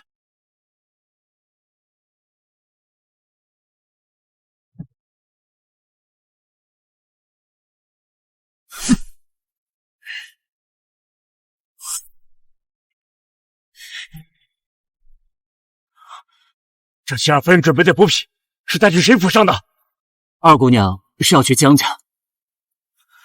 好你个王氏，就是对他睁一只眼闭一只眼就算，如今竟然敢把算盘打到侯府脸面上来，再不治治他，简直要无法无天了。还有一件事要禀告侯爷。还有什么事？二小姐被跟踪了。跟着唐儿？对方武功不在我知晓，对二姑娘应该没有恶意，被我发现后也没有离开，说是奉命保护二姑娘，从侯府跟去了珍宝阁，又从珍宝阁跟到了江家。奉命保护我女儿？奉谁的命？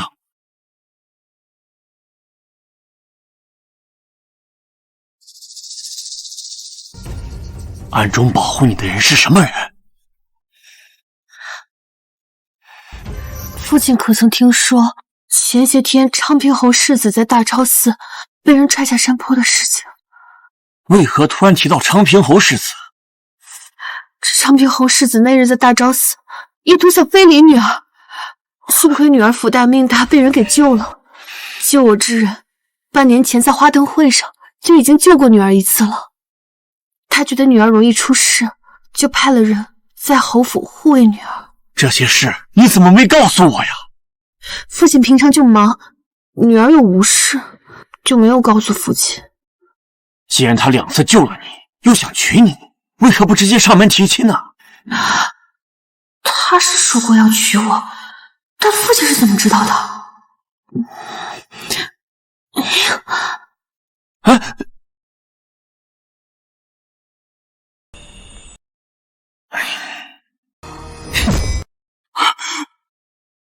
被平远侯发现了。是，没有你谁的人？问了。那你怎么说的？属下告诉平远侯府的人，说爷的身份没有爷的准许，不能随便暴露，但爷肯定会上门求娶沈二姑娘的。然后呢？刚刚属下护卫沈二姑娘回平远侯府，平远侯把沈二姑娘拉进书房问话，不知道说了什么。沈二姑娘出来后，平远侯府的人让属下转告爷您，让爷您明日去府上提亲。爷才退婚沈大姑娘，明日上门提亲，那不得被打出来？如果我不去呢？那恐怕再没有机会了。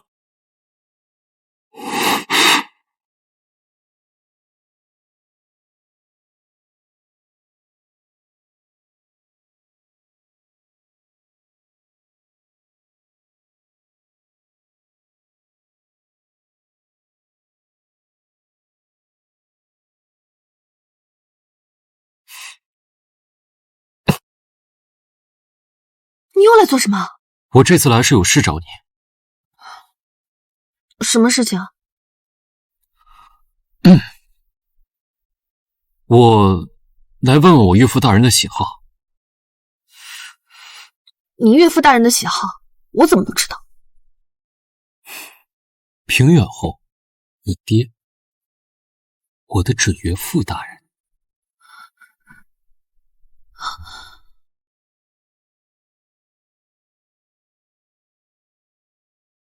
谁是你岳父大人？你快走，以后不许再来了。啊，我可不能走啊！人家可是让我明日就上门提亲的。谁让你上门提亲？你爹啊！既然已经决定要上门提亲，我不能空着手过来吧？我总得不许你上门提亲！不许我上门提亲？怎么？你还要嫁给别人？难道你还想嫁给别人？我没想过要嫁给谁，我只是不想嫁人。你确定不看看我什么模样，就这么直接拒绝我？你再好看，能好看得过晋阳王世子去？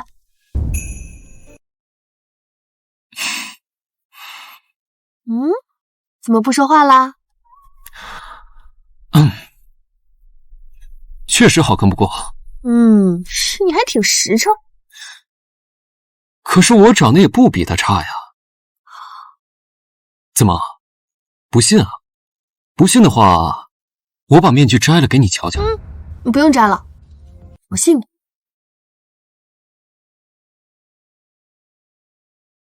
我又不会嫁给你，还是不好奇的好。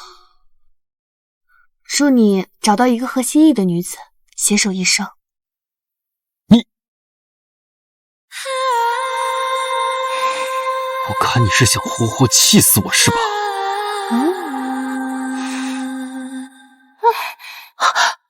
你，大白天的，把门关这么严是做什么？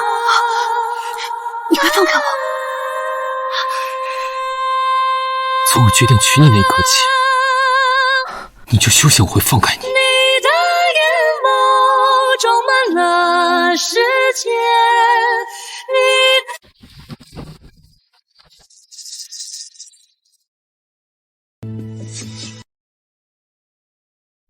二妹妹，大白天的锁门，和丫鬟在屋里鬼祟什么？长姐可以下得大胆一点，我在和男人私会。说这种话，你不要其余，我还要呢。长姐找我何事？你竟然向父亲告状，连累祖母被数落，连二婶都被祖母发去佛堂抄家规。长姐过来是给二婶鸣不平的。我知道二婶这事儿做的不对，但二婶也是为了父亲，为了咱们平远侯府。当初要不是江家照顾不周，大哥也不会在花灯会上走失，母亲也不会郁郁寡欢，含恨而终，我们也不会从小就没了娘。二婶是不希望我们和江家走太近。长姐慎言，这话让我听到了也就算了，这要是传到祖母的耳中，没的还以为你说他和父亲不识好歹，二婶替他们鸣不平，还要被罚去抄家规。我知道二妹妹一向任性，但你应该明白，大哥走失至今杳无音信，父亲膝下连个庶子都没有。要是大哥找不回来，将来继承平远侯府可就是二房。你这般得罪二婶，对你没好处。这侯府的爵位还没有落在二婶手中，二婶她就敢这般欺负我，我还敢指望将来我嫁人了，二婶能替我鸣不平？我们是亲姐妹，是这世上最亲的人，我一心为了你好，你却误会我向着二婶，我也不劝你了，希望你将来不要后悔。银杏，送客。是，不用你送，我自己会走。侯爷都让他上门提亲了，姑娘为何不愿意嫁给他呀？他是不会真的来提亲的。为什么不会？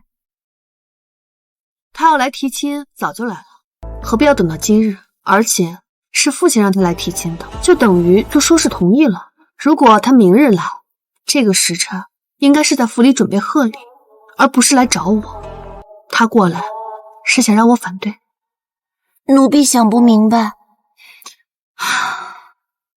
我也想不明白。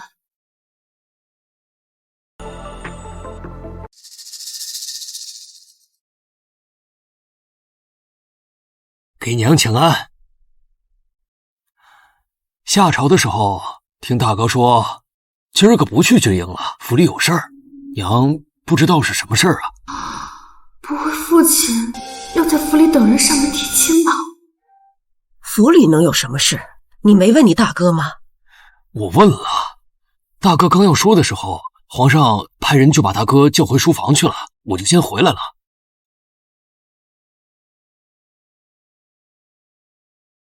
府里有什么事啊？已经没事了，以后啊，如果有人上门求娶堂儿，一律回绝了。你给堂儿定亲了？算是定了一半了吧。啊，大哥，定亲就定亲，哪有定一半这说的？定还是没定啊？许的谁家？我也不知道。你是要急死我吗？不是不说，是真不知道。我也想看看今儿是谁上门求娶堂儿啊。结果下朝我都快出宫了，皇上将我叫进去，说有人托他告我一声，他无法来咱们这个府上提亲，说得过些日子才能来，怕我这个准岳父生气不嫁女儿，才托皇上转话。你说这托皇上转话，这得是什么人求娶堂儿？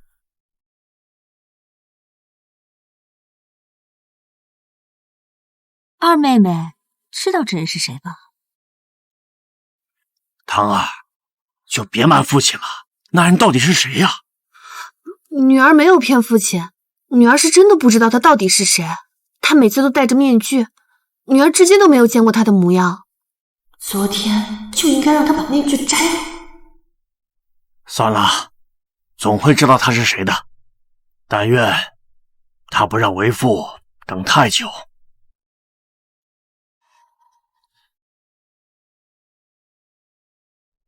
姑娘怎么突然有兴致绣荷包了呀？还不是那个混蛋突然让我给他绣个荷包，好歹他也救过我2次，我也不好意思拒绝。当时你匆匆忙忙的，怎么了？哦，上次推您下水的永宁伯府李大姑娘托我转交给您这张纸条。想知道谁怂恿我推你落水，就来飞燕园西南角。他这是良心发现告诉我真相了，还是说他不想被沈寒搭上一辈子，想看我们姐妹相争？闲着也是闲着，去看看吧。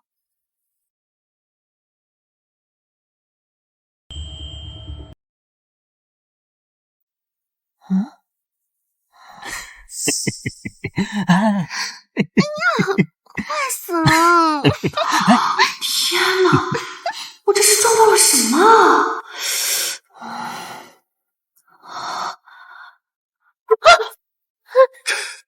这不是影响吗？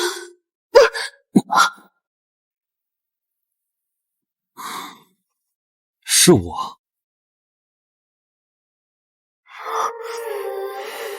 真是大胆，居然敢明目张胆的勾引本世子，出嫁前还给王大少爷戴顶绿帽子，你不怕他吃了你？不会让他碰我的。好，昌平侯世子和李大姑娘他们搞一块了，为什么让我听到这些啊？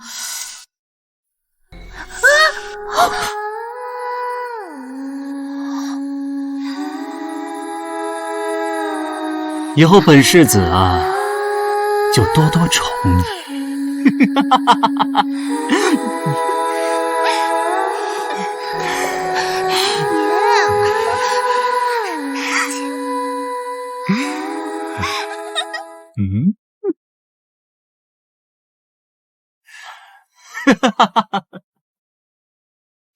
可惜了，沈二姑娘没有来。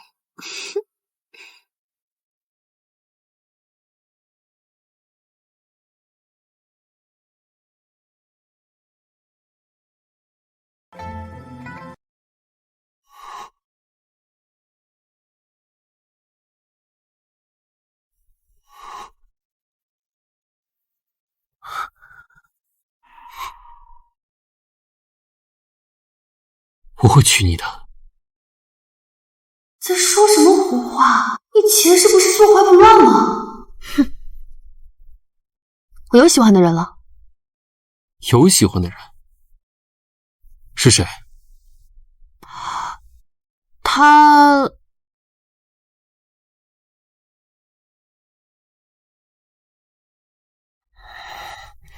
我已经定亲了。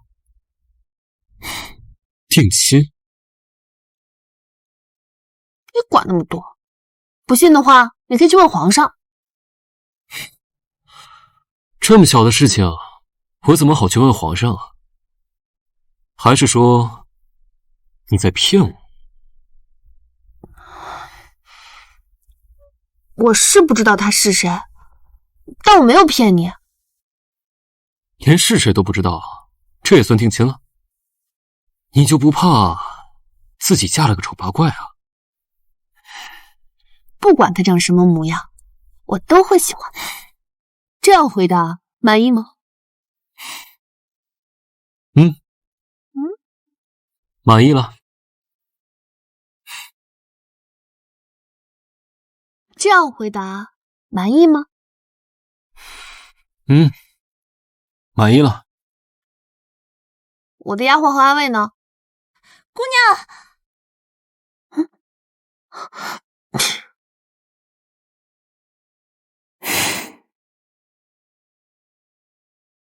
姑娘，晋阳王世子没欺负姑娘您吧？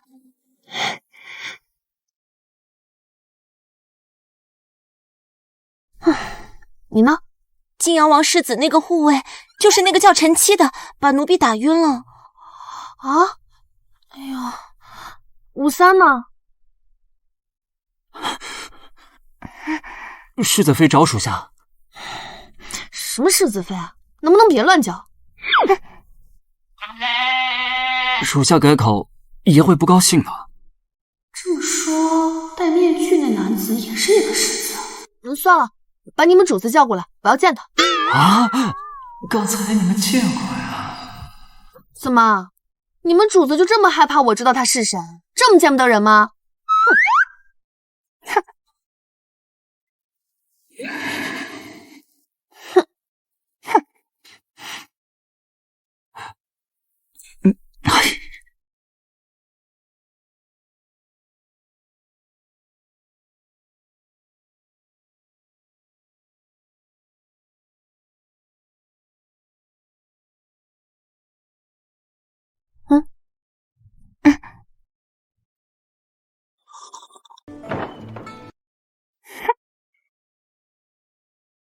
也让属下转告沈二姑娘，10日后的花灯会上，她会告诉你她是谁。又是拖延！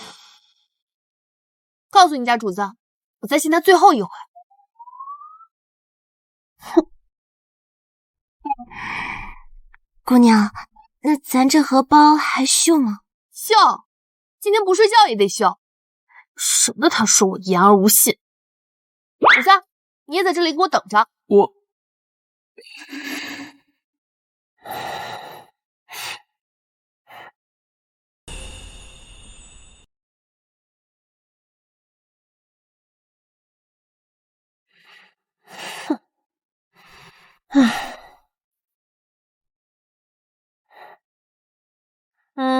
给你家主子送过去。可这个时辰也早就睡了吧？是。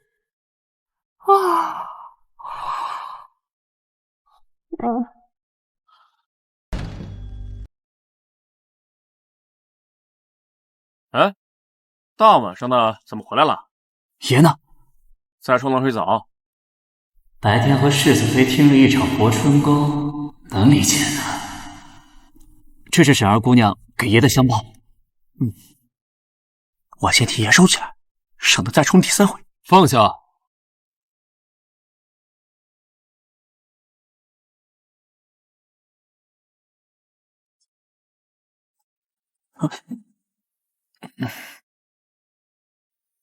他还说了什么？沈二姑娘说再信爷最后一次了。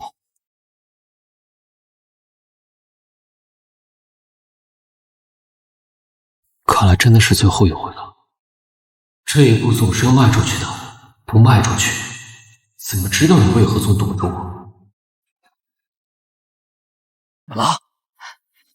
女儿找父亲有事。进去说吧。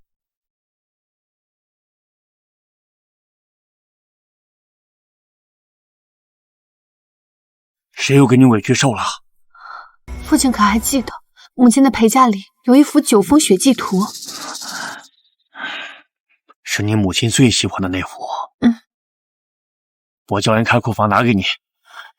他已经不在库里了。什么？我知道父亲不相信有人敢偷拿母亲的陪嫁，不信的话，父亲可以叫人偷偷打开库房，看看那幅画在不在。之前母亲托梦之时，父亲可能不信，我也没有别的证据，但这回不一样，库房里要么找不到那幅画，要么被人拿赝品偷梁换柱。来人！侯爷，去库房取9峰血迹图。是。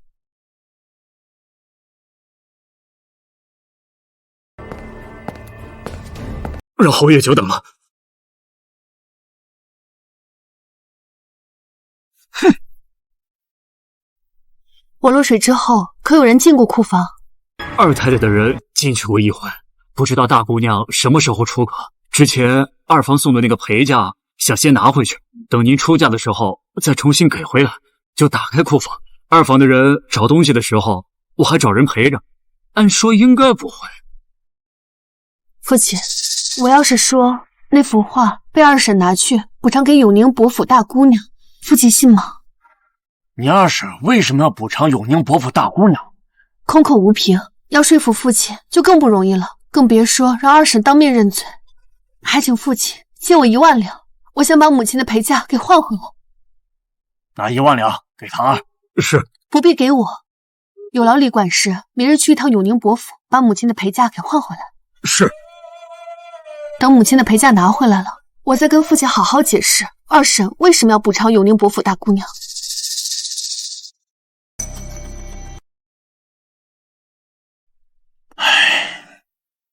我也不是不知道二房有私心，只是我膝下无子，将来侯府和爵位都会交给二房，这些事也就睁一只眼闭一只眼了。但二房把主意打到江氏留下的陪嫁上，不管是什么原因，我都不会姑息。唐儿给祖母请安。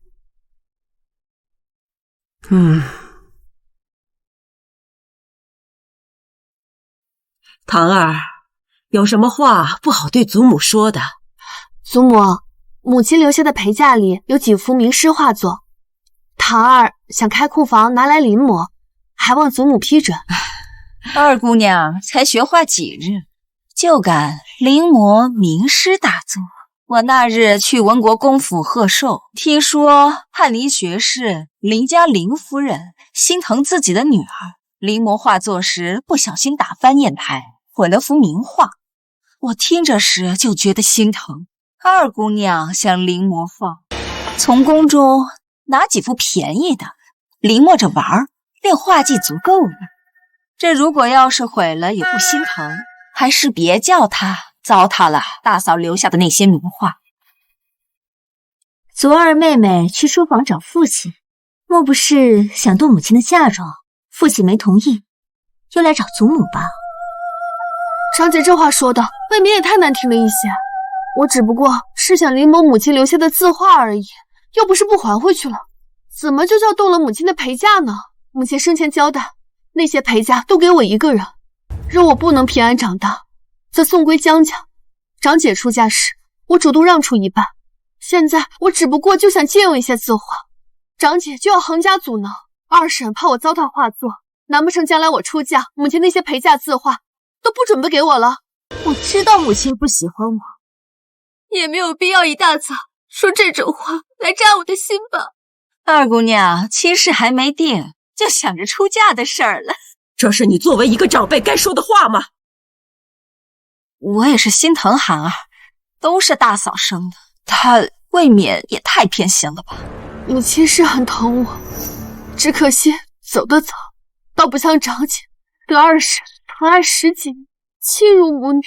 我只是想临摹一下母亲留下的画而已，我不知道二婶和长姐为何要百般阻挠。二婶儿也是关心你。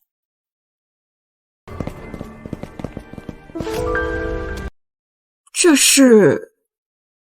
是前些天送去永宁伯府的陪衬，侯爷命我到府里领1万两，到永宁伯府换回来。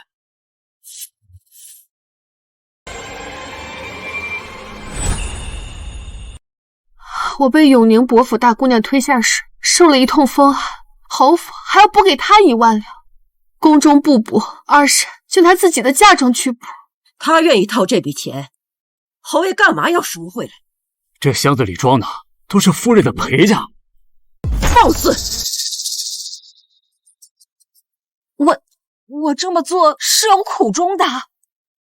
那你说说有什么苦衷？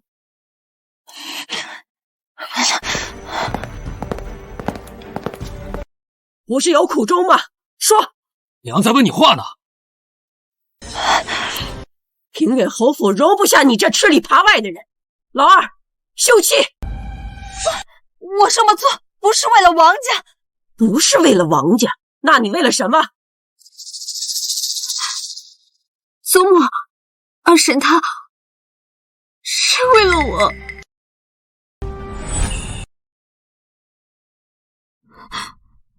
祖母，二婶她是为了我。还真是母女情深。跟你有什么关系啊？那日在湖边，永宁伯府大姑娘不是不小心把二妹妹推到湖里，是是我不小心绊倒了他，他才往前撞到了二妹妹，被二妹妹带入了胡车。永宁伯父本来是要登门问罪的，这事儿被二婶拦了下去。永宁伯父要我赔偿他，二婶想宫中出这个钱，可二妹妹不让，父亲不让。二婶本想向祖母请罪，是我怕她被祖母责罚，所以才求她从我母亲留给我的一半嫁妆去赔。二婶果然是最疼长姐的。当日二婶说要补偿永宁伯府大姑娘，只字没提长姐，只说要我补偿。还有偷拿母亲的陪嫁去陪李大姑娘，拿那么多赝品换走真迹，将来长姐带着出嫁，没得叫人说我们平眼无福，真假都分不清，只怕还会连累到外祖父的名声。等等，那日我拉李大姑娘落水时，她身后并没有人，长姐是怎么绊倒她的？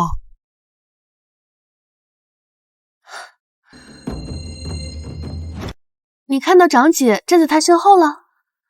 奴婢没看到。那要是长姐绊倒的，不可能没有一个人看见。我也不信永宁伯府大姑娘受那么多委屈，还替长姐遮掩，找父亲永宁伯府会拿到更多的补偿，父亲还会心存愧疚。长姐莫不是怕将来爵位归二房继承，怕无人替你撑腰，不敢得罪二婶，撒谎帮二婶？大哥还年轻，一定会有儿子的，我也不信言儿就找不回来了。娘，我可没想要继承大哥的爵位啊！平时向着王家也就算了，竟敢动大嫂的嫁妆，你好大的胆子啊！你自己的嫁妆怎么又没人管？平远侯府用不着补偿永宁伯府，这钱他自己出。那些东西都拿回来了吗？二太太送去永宁伯府的东西，除了送出去的2幅字画，剩下的东西都带回来了。不过我们还欠永宁伯府5000两，送出的那2幅字画不包含在内，永宁伯不愿意要回来。父亲，您能想办法把母亲的陪嫁要回来吗？你送出去的东西，想办法给我拿回来，拿不回来，双倍赔偿。我赔。以后整个平远侯府都是我们二房，不过区区1-2万，我掏得起。不再出现这样的事，你们二房给我搬出平远侯府！你自己的嫁妆怎么又没人管？平远侯府用不着补偿永宁伯府，这钱他自己出。那些东西都拿回来了吗？二太太送去永宁伯府的东西，除了送出去的2幅字画，剩下的东西都带回来了。不过我们还欠永宁伯府5000两，送出的那2幅字画不包含在内，永宁伯不愿意要回来。父亲，您能想办法把母亲的陪嫁要回来吗？你送出去的东西，想办法给我拿回来，拿不回来，双倍赔偿。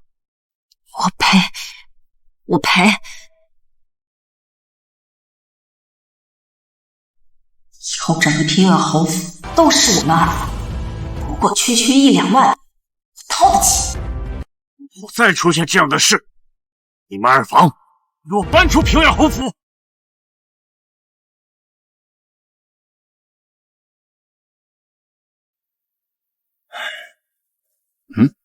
怎么跟我来这儿了？是对父亲的处置不满意？父亲知道当日女儿到底是如何落水的吗？难不成落水还要隐情？长姐不是不小心绊倒李大姑娘，而是她和李大姑娘合谋，要把我嫁给王大圣爷。当日府外盛传我克夫，长姐与我一个时辰出生，不可避免受到牵连。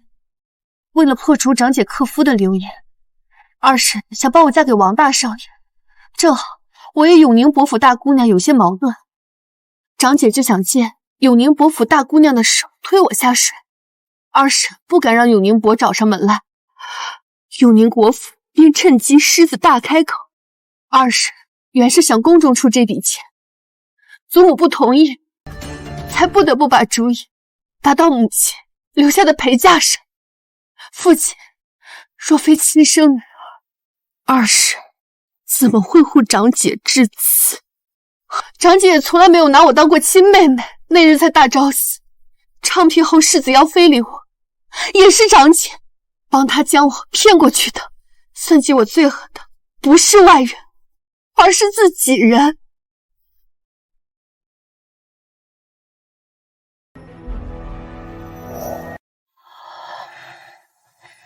母亲还说，大哥当年走丢不是意外，是二叔设计的。这怎么可能？你二叔绝不会害自家人。父亲，你信任二叔，是因为手足情深。那我和长姐呢？他不惜给自己下药，推我这个亲妹妹入火坑。你真的相信她是我的亲姐姐吗？你真的觉得母亲说她生的是龙凤胎，是她失心疯了？你二哥他，女儿手里没有证据，但二哥十有八九刚出生就被他们活埋了。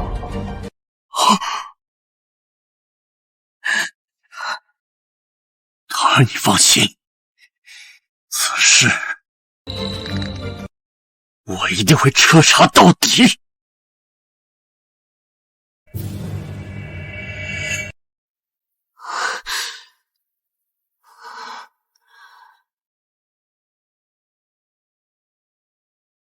侯爷今日召进了李嬷嬷，还派人去查当年的接生记录，他起疑了。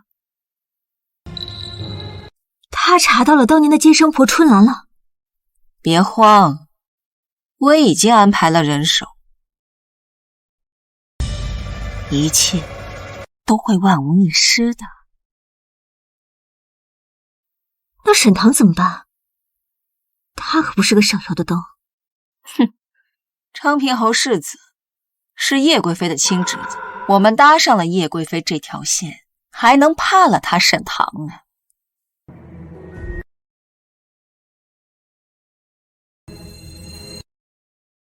将这封信交给昌平侯世子，到时候他自然知道该怎么做。你们在做什么？要害二姑娘？你还真是关心你大哥的女儿，别忘了，孩儿才是我们的亲生女儿。大哥待我不薄，我怎能做出这种手足相残、忘恩负义之事？哼！那若是侯爷知道了当年是你把他独子弄丢，你觉得这爵位你还等得到？父亲，大伯膝下无子，按理来说，爵位本来就是您的。老爷，难道说您这辈子就真的甘心做一个闲散的二了？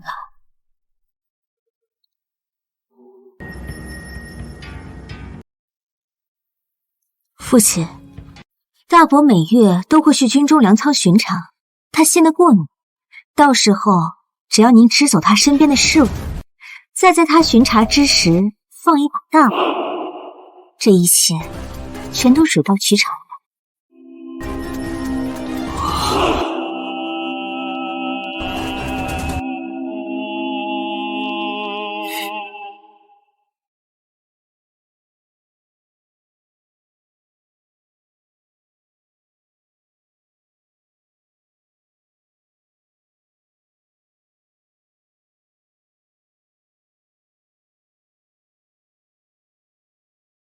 我总感觉要有事发生。是因为要见到情郎的真面目了吗？你找打！说回来，有好几天没见到他敲窗户了。我巴不得他不来了。姑娘，你看，好多花灯，姑娘也放个花灯许愿吧。没兴致，年年放花灯，可一次愿望都没实现。今晚没放许愿灯啊？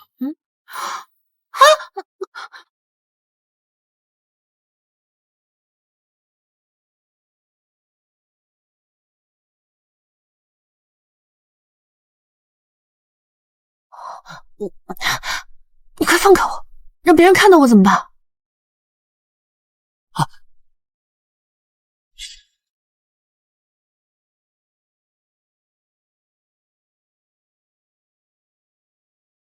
我带你去逛花灯。不用了。不喜欢？不是，上次你送我的琉璃花灯，我给弄碎了，然后给丢。它不是碎了吗？怎么在你这儿？我命人已经补好了，不许再弄丢了。你要是再丢的话，我会伤心的。好了，走了，带你去逛一逛。给。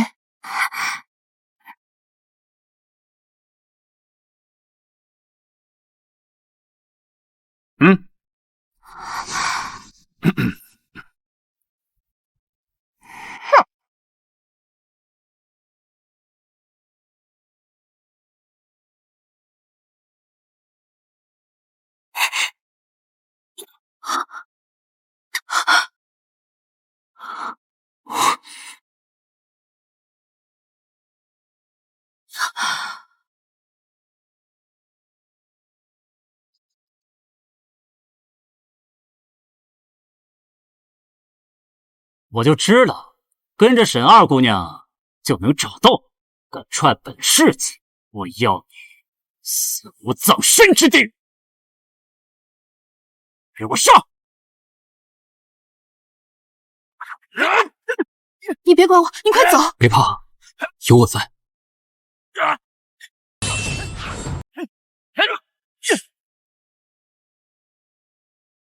对付那个女的！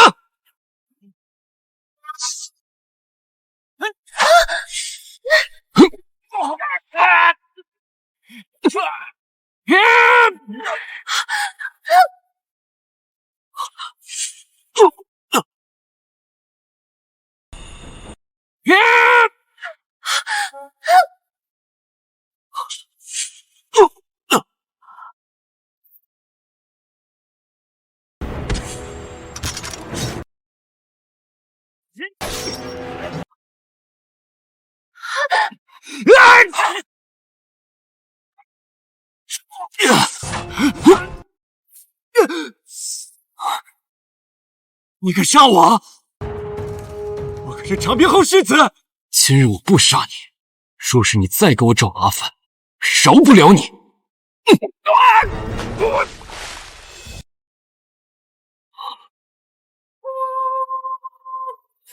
爷，你受伤了。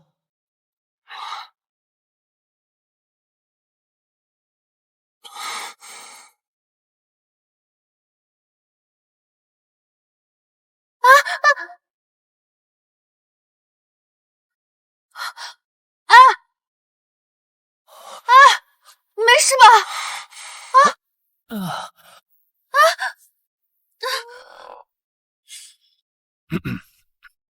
爷不让我们扶，也得考虑一下沈二姑娘能不能扶得住呀。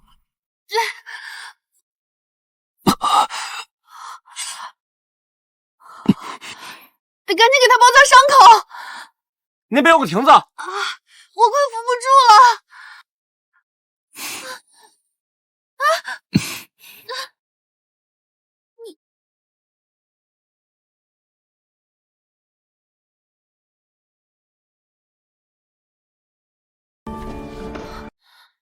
你刚刚的虚弱是装出来的。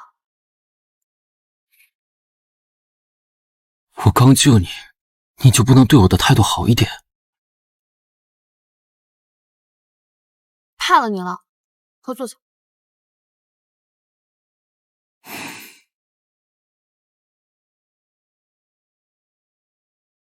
哎，你们不给你们主子上药吗？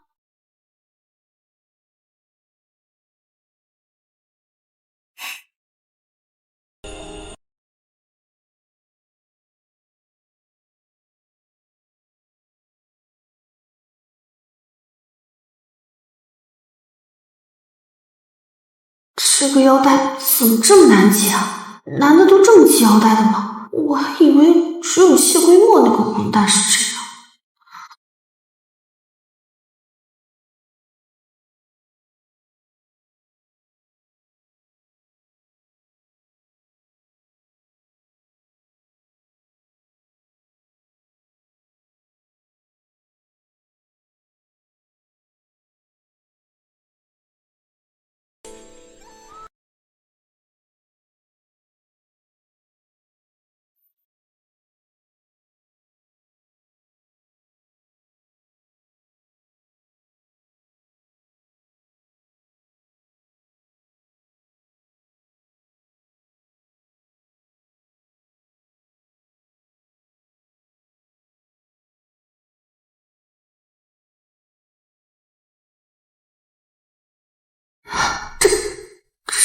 这怎么会？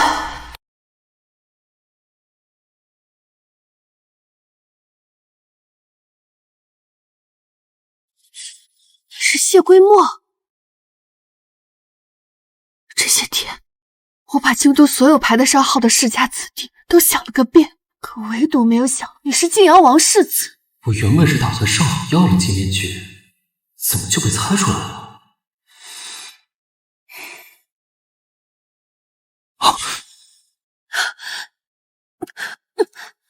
你放开我！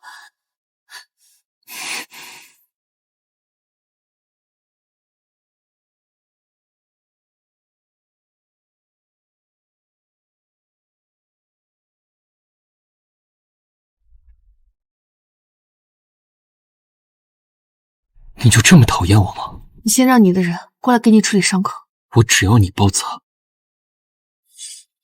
处理伤口还要挑人，活该你疼死。你坐好，我给你处理。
不让我走，我就自己游出去。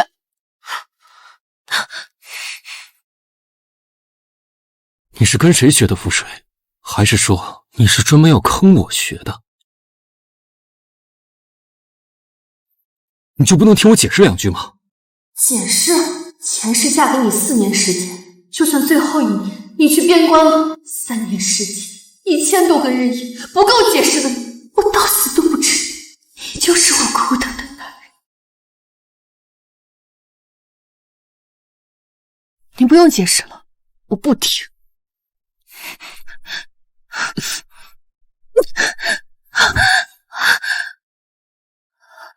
我要娶你，我是认真的，只是出了些意外。皇上和祖父让我出去办事，走得很急。我临走的时候跟祖父交代了，要去平远侯府向你提亲的。可是为什么他会搞错，我也不知道。等到我回京的时候，满京城都知道我和你长姐定了亲。等我知道弄错了之后，我就一直在想尽各种办法，怎么样才能娶你过门。好在刺客助我替二皇子挡箭中毒。我顺便想着借着冲喜，想要平远侯府找你替嫁。可是我千算万算，我怎么都没想到，泾阳王府的花轿都已经上门了，你宁愿守寡都不愿意嫁给我。所以，大昭寺那支下签是你求的？是。可这些事，你前世为何不解释？前世我背负抢嫡姐亲事的骂名，你是不是也信以为真了？以为我爱慕权势，不惜给嫡姐下药，也要嫁给你。可是我重生了，你根本不记得前世，我能问谁？你已经解释完了，我可以走了吗？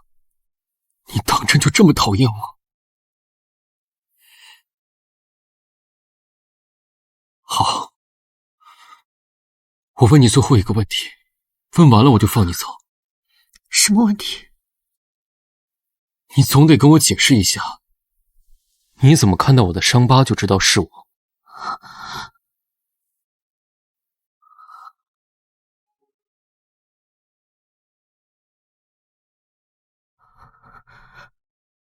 什么时候偷看了我洗澡？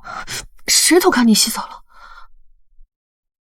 你身上的剑伤，整个京都都知道。我们王府的人都没几个人知道的。说了你又不信，你还问做什么？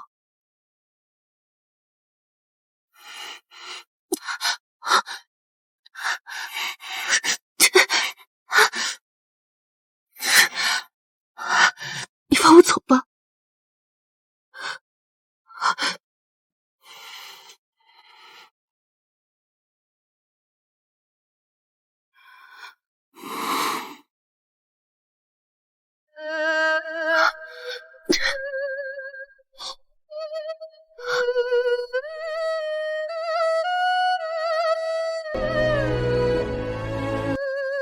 爷，眼线来报，平远侯府的二房有动作了。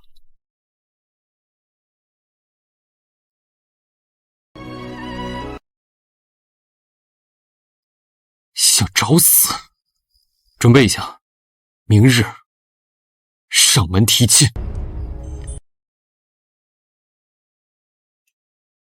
祖母，老夫人，宫中派人传话，叶贵妃请二姑娘进宫。祖母，我能不能不进宫？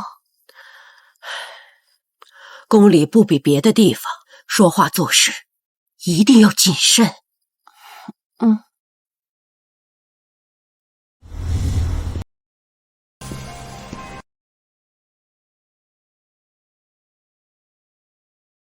臣女给叶贵妃请安。抬起头来。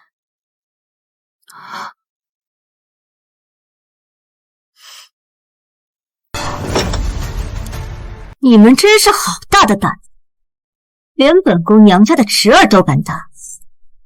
贵妃娘娘在和你说话呢。娘娘是在同我说话吗？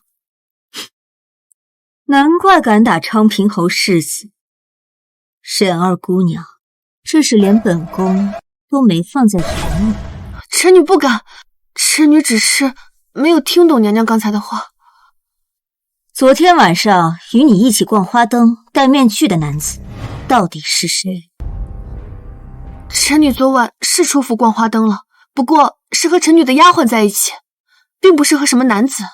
事关臣女清誉，还请贵妃娘娘口下留情。知道欺骗本宫是什么下场了？知道欺骗本宫是什么下场了？臣女不敢。昌平侯世子昨夜被人踹下水的事情，臣女也听说了。如果臣女真的和那戴面具的男子是一伙的，昌平侯府早把臣女抓去大理寺，严加审问。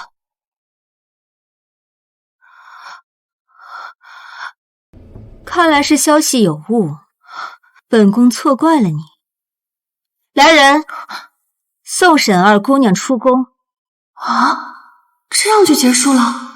叶贵妃也只是吓唬人的主，总感觉没那么简单。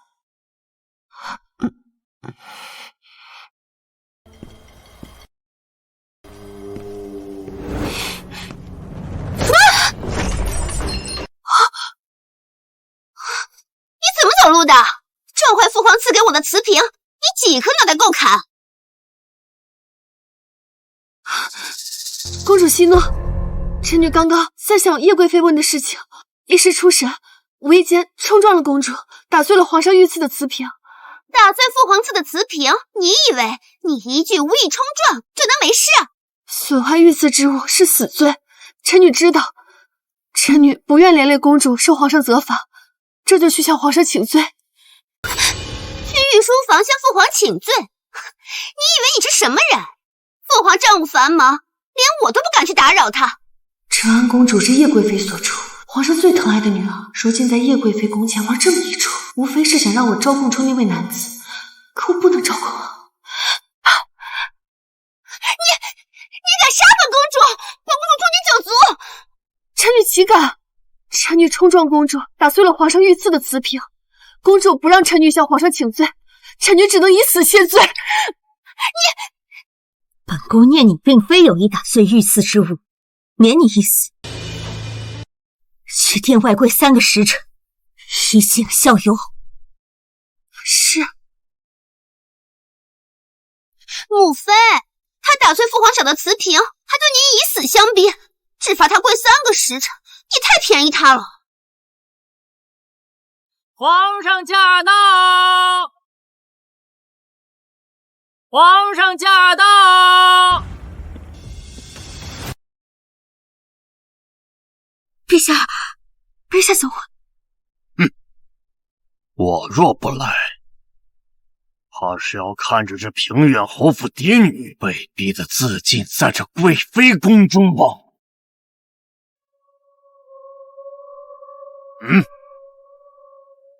这是昌平侯府的密函，叶贵妃，你亲自念给朕听，朕不信你不知情。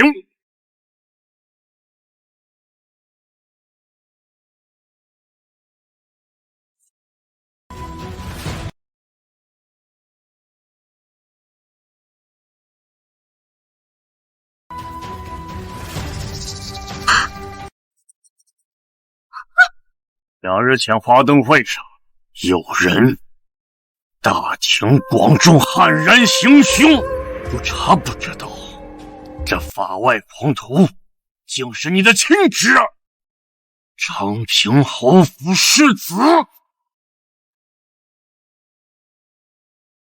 陛下恕罪，都怪臣妾教导无方，还望陛下开恩，再给臣妾一次机会，臣妾一定好生管教。我看就没有这个必要了。不要！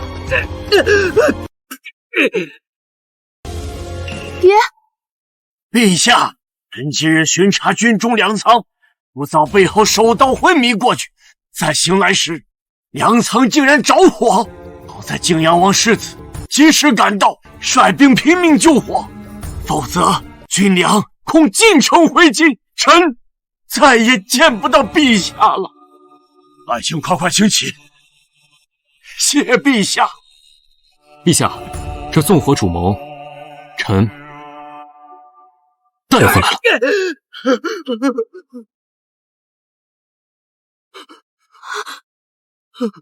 救我！姑姑救我！姑姑！陛下，他可是您的亲侄子，陛下开恩啊！才恩，刺杀朝臣之女，就以其罪当诛，现在还火烧军粮，简直无法无天。再这样骄纵下去，岂不是要祸乱朝纲？传旨，叶贵妃贬为庶人，永求冷宫。昌平侯世子即刻斩首示众。皇上饶命！皇上饶命啊！偏皇儿夫人才是幕后主使啊，皇上！带走。是。饶命！饶命！饶命啊！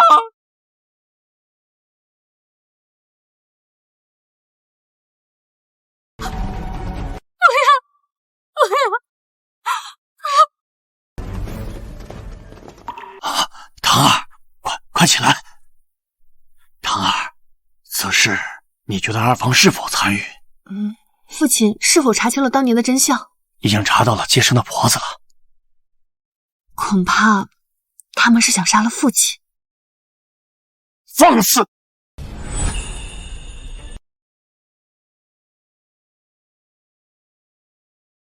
这簪子衬得我韩儿越发标致了。那是当然，只不过那个沈棠还不知道自己已经死期将至。那个贱种早就该死，现在他父亲没了，我们多的是手段折磨他。出事了！出事了！出事了！老爷，毛毛躁躁的像什么样子？难不成那场火没把沈随烧死？该死的靖阳王世子，他竟然暗自守在外面，坏了我们的好事。大哥非但没有被烧死，反而长平侯世子还被他们给抓走了。什么？就连叶贵妃也因此事受到了牵连。怎么会这样？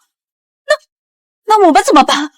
不行，我估计大哥很快就会查到咱们的头上了。我们得赶紧的带孩儿逃走。母亲，这到底是怎么回事？你不是说西华万无一失的吗？别慌，咱们先把值钱的东西收起来，然后马上从后门走。快！二婶婶这是要去哪儿啊？二婶婶这是要去哪儿啊？我们能去哪儿啊？我们正准备去给老夫人请安。请安？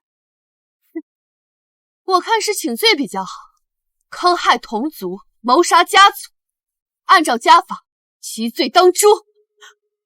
逆子逆女，做出此等伤天害理之事，家法不足以惩治，随儿将他们三人押入大牢，听候处置。皇儿，你与我本是血脉相连，为何要走到这一步啊？大哥，看在你我义务同胞的份上，求求你放过弟弟这一次吧！都是他，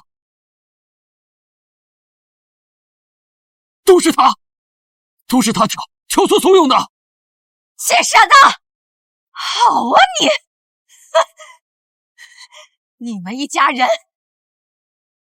你们俩兄弟，若真是手足情深，若真无意爵位，岂能是我那怂恿挑唆得了的？你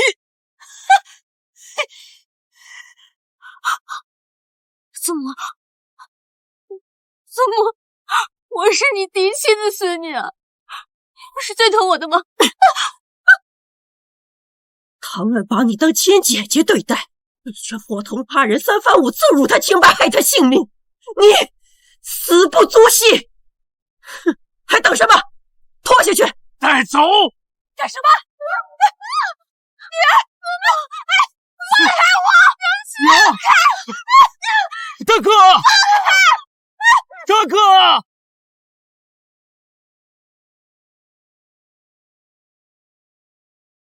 哎呀，这下府里总该消停了。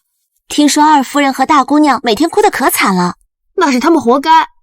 还有靖阳王世子，听说他去给夫人坟前烧纸去了。他又在搞什么？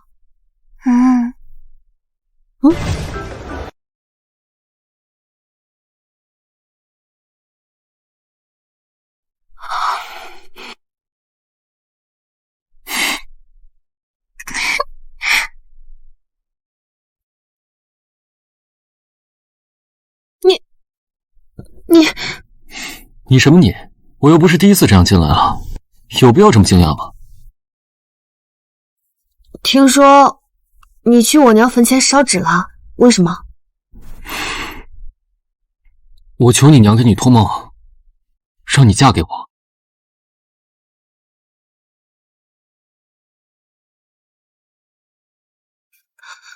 以后不要再给我娘烧纸了。不管用。托梦的事情是我凭空捏造的。凭空捏造？那你得跟我说清楚，你为什么不愿意嫁给我？还是说是为我好啊？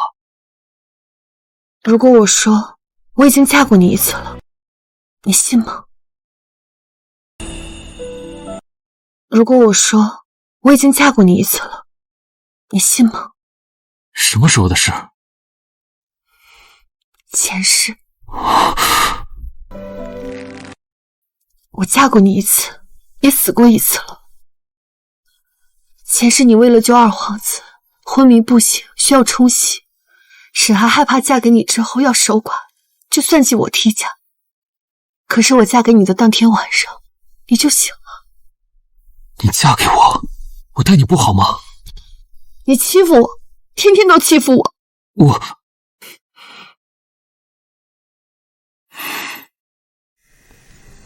床上欺负可不算欺负啊。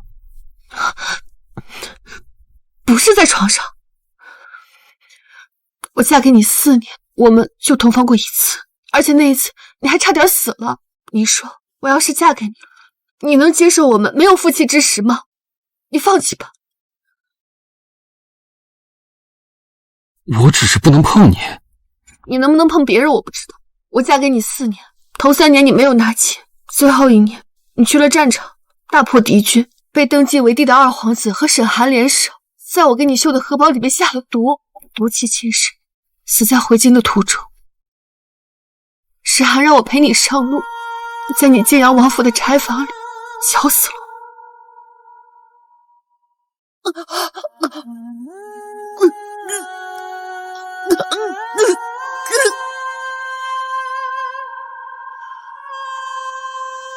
或许你还不信我，那本你找了许久的孤本兵书，其实并没有丢，只是卡在了你书房柜子的背后。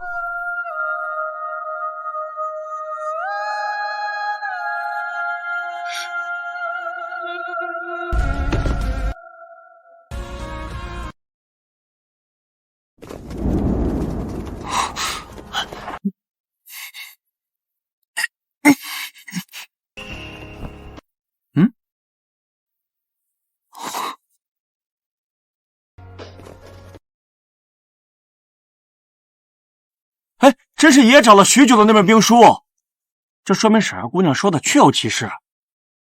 她不嫁给爷您，是为了您好。那更要娶她，弥补她前世受的苦。替我准备聘礼，明日我要去侯府下聘。是。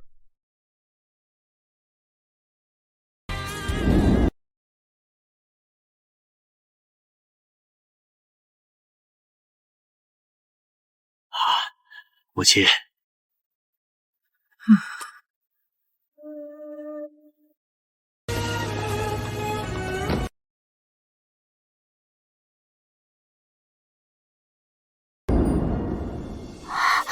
晋阳王世子把皇库特供的云锦都搬过来了。天哪，奴婢没有眼花吧？那是西域进贡的和田玉，这个是鎏金嵌宝凤冠，姑娘快看呐！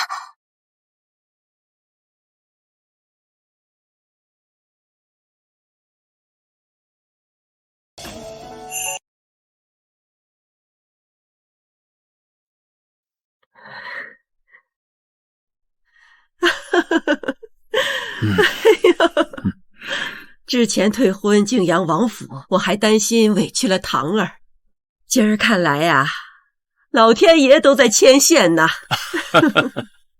是啊，世子不仅救我性命，还如此看重堂儿，这门亲事我同意了。不，我不嫁。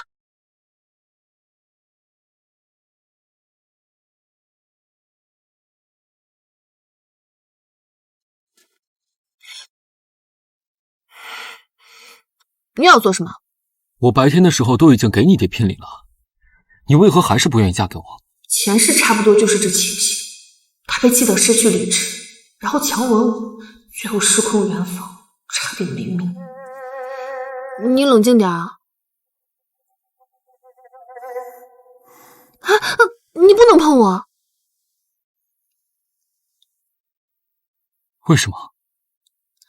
亲我，你会得红疹，然后浑身发痒。怎么说的，好像你有毒一样。那是你的问题，不赖我。那别人亲你就不会有事了？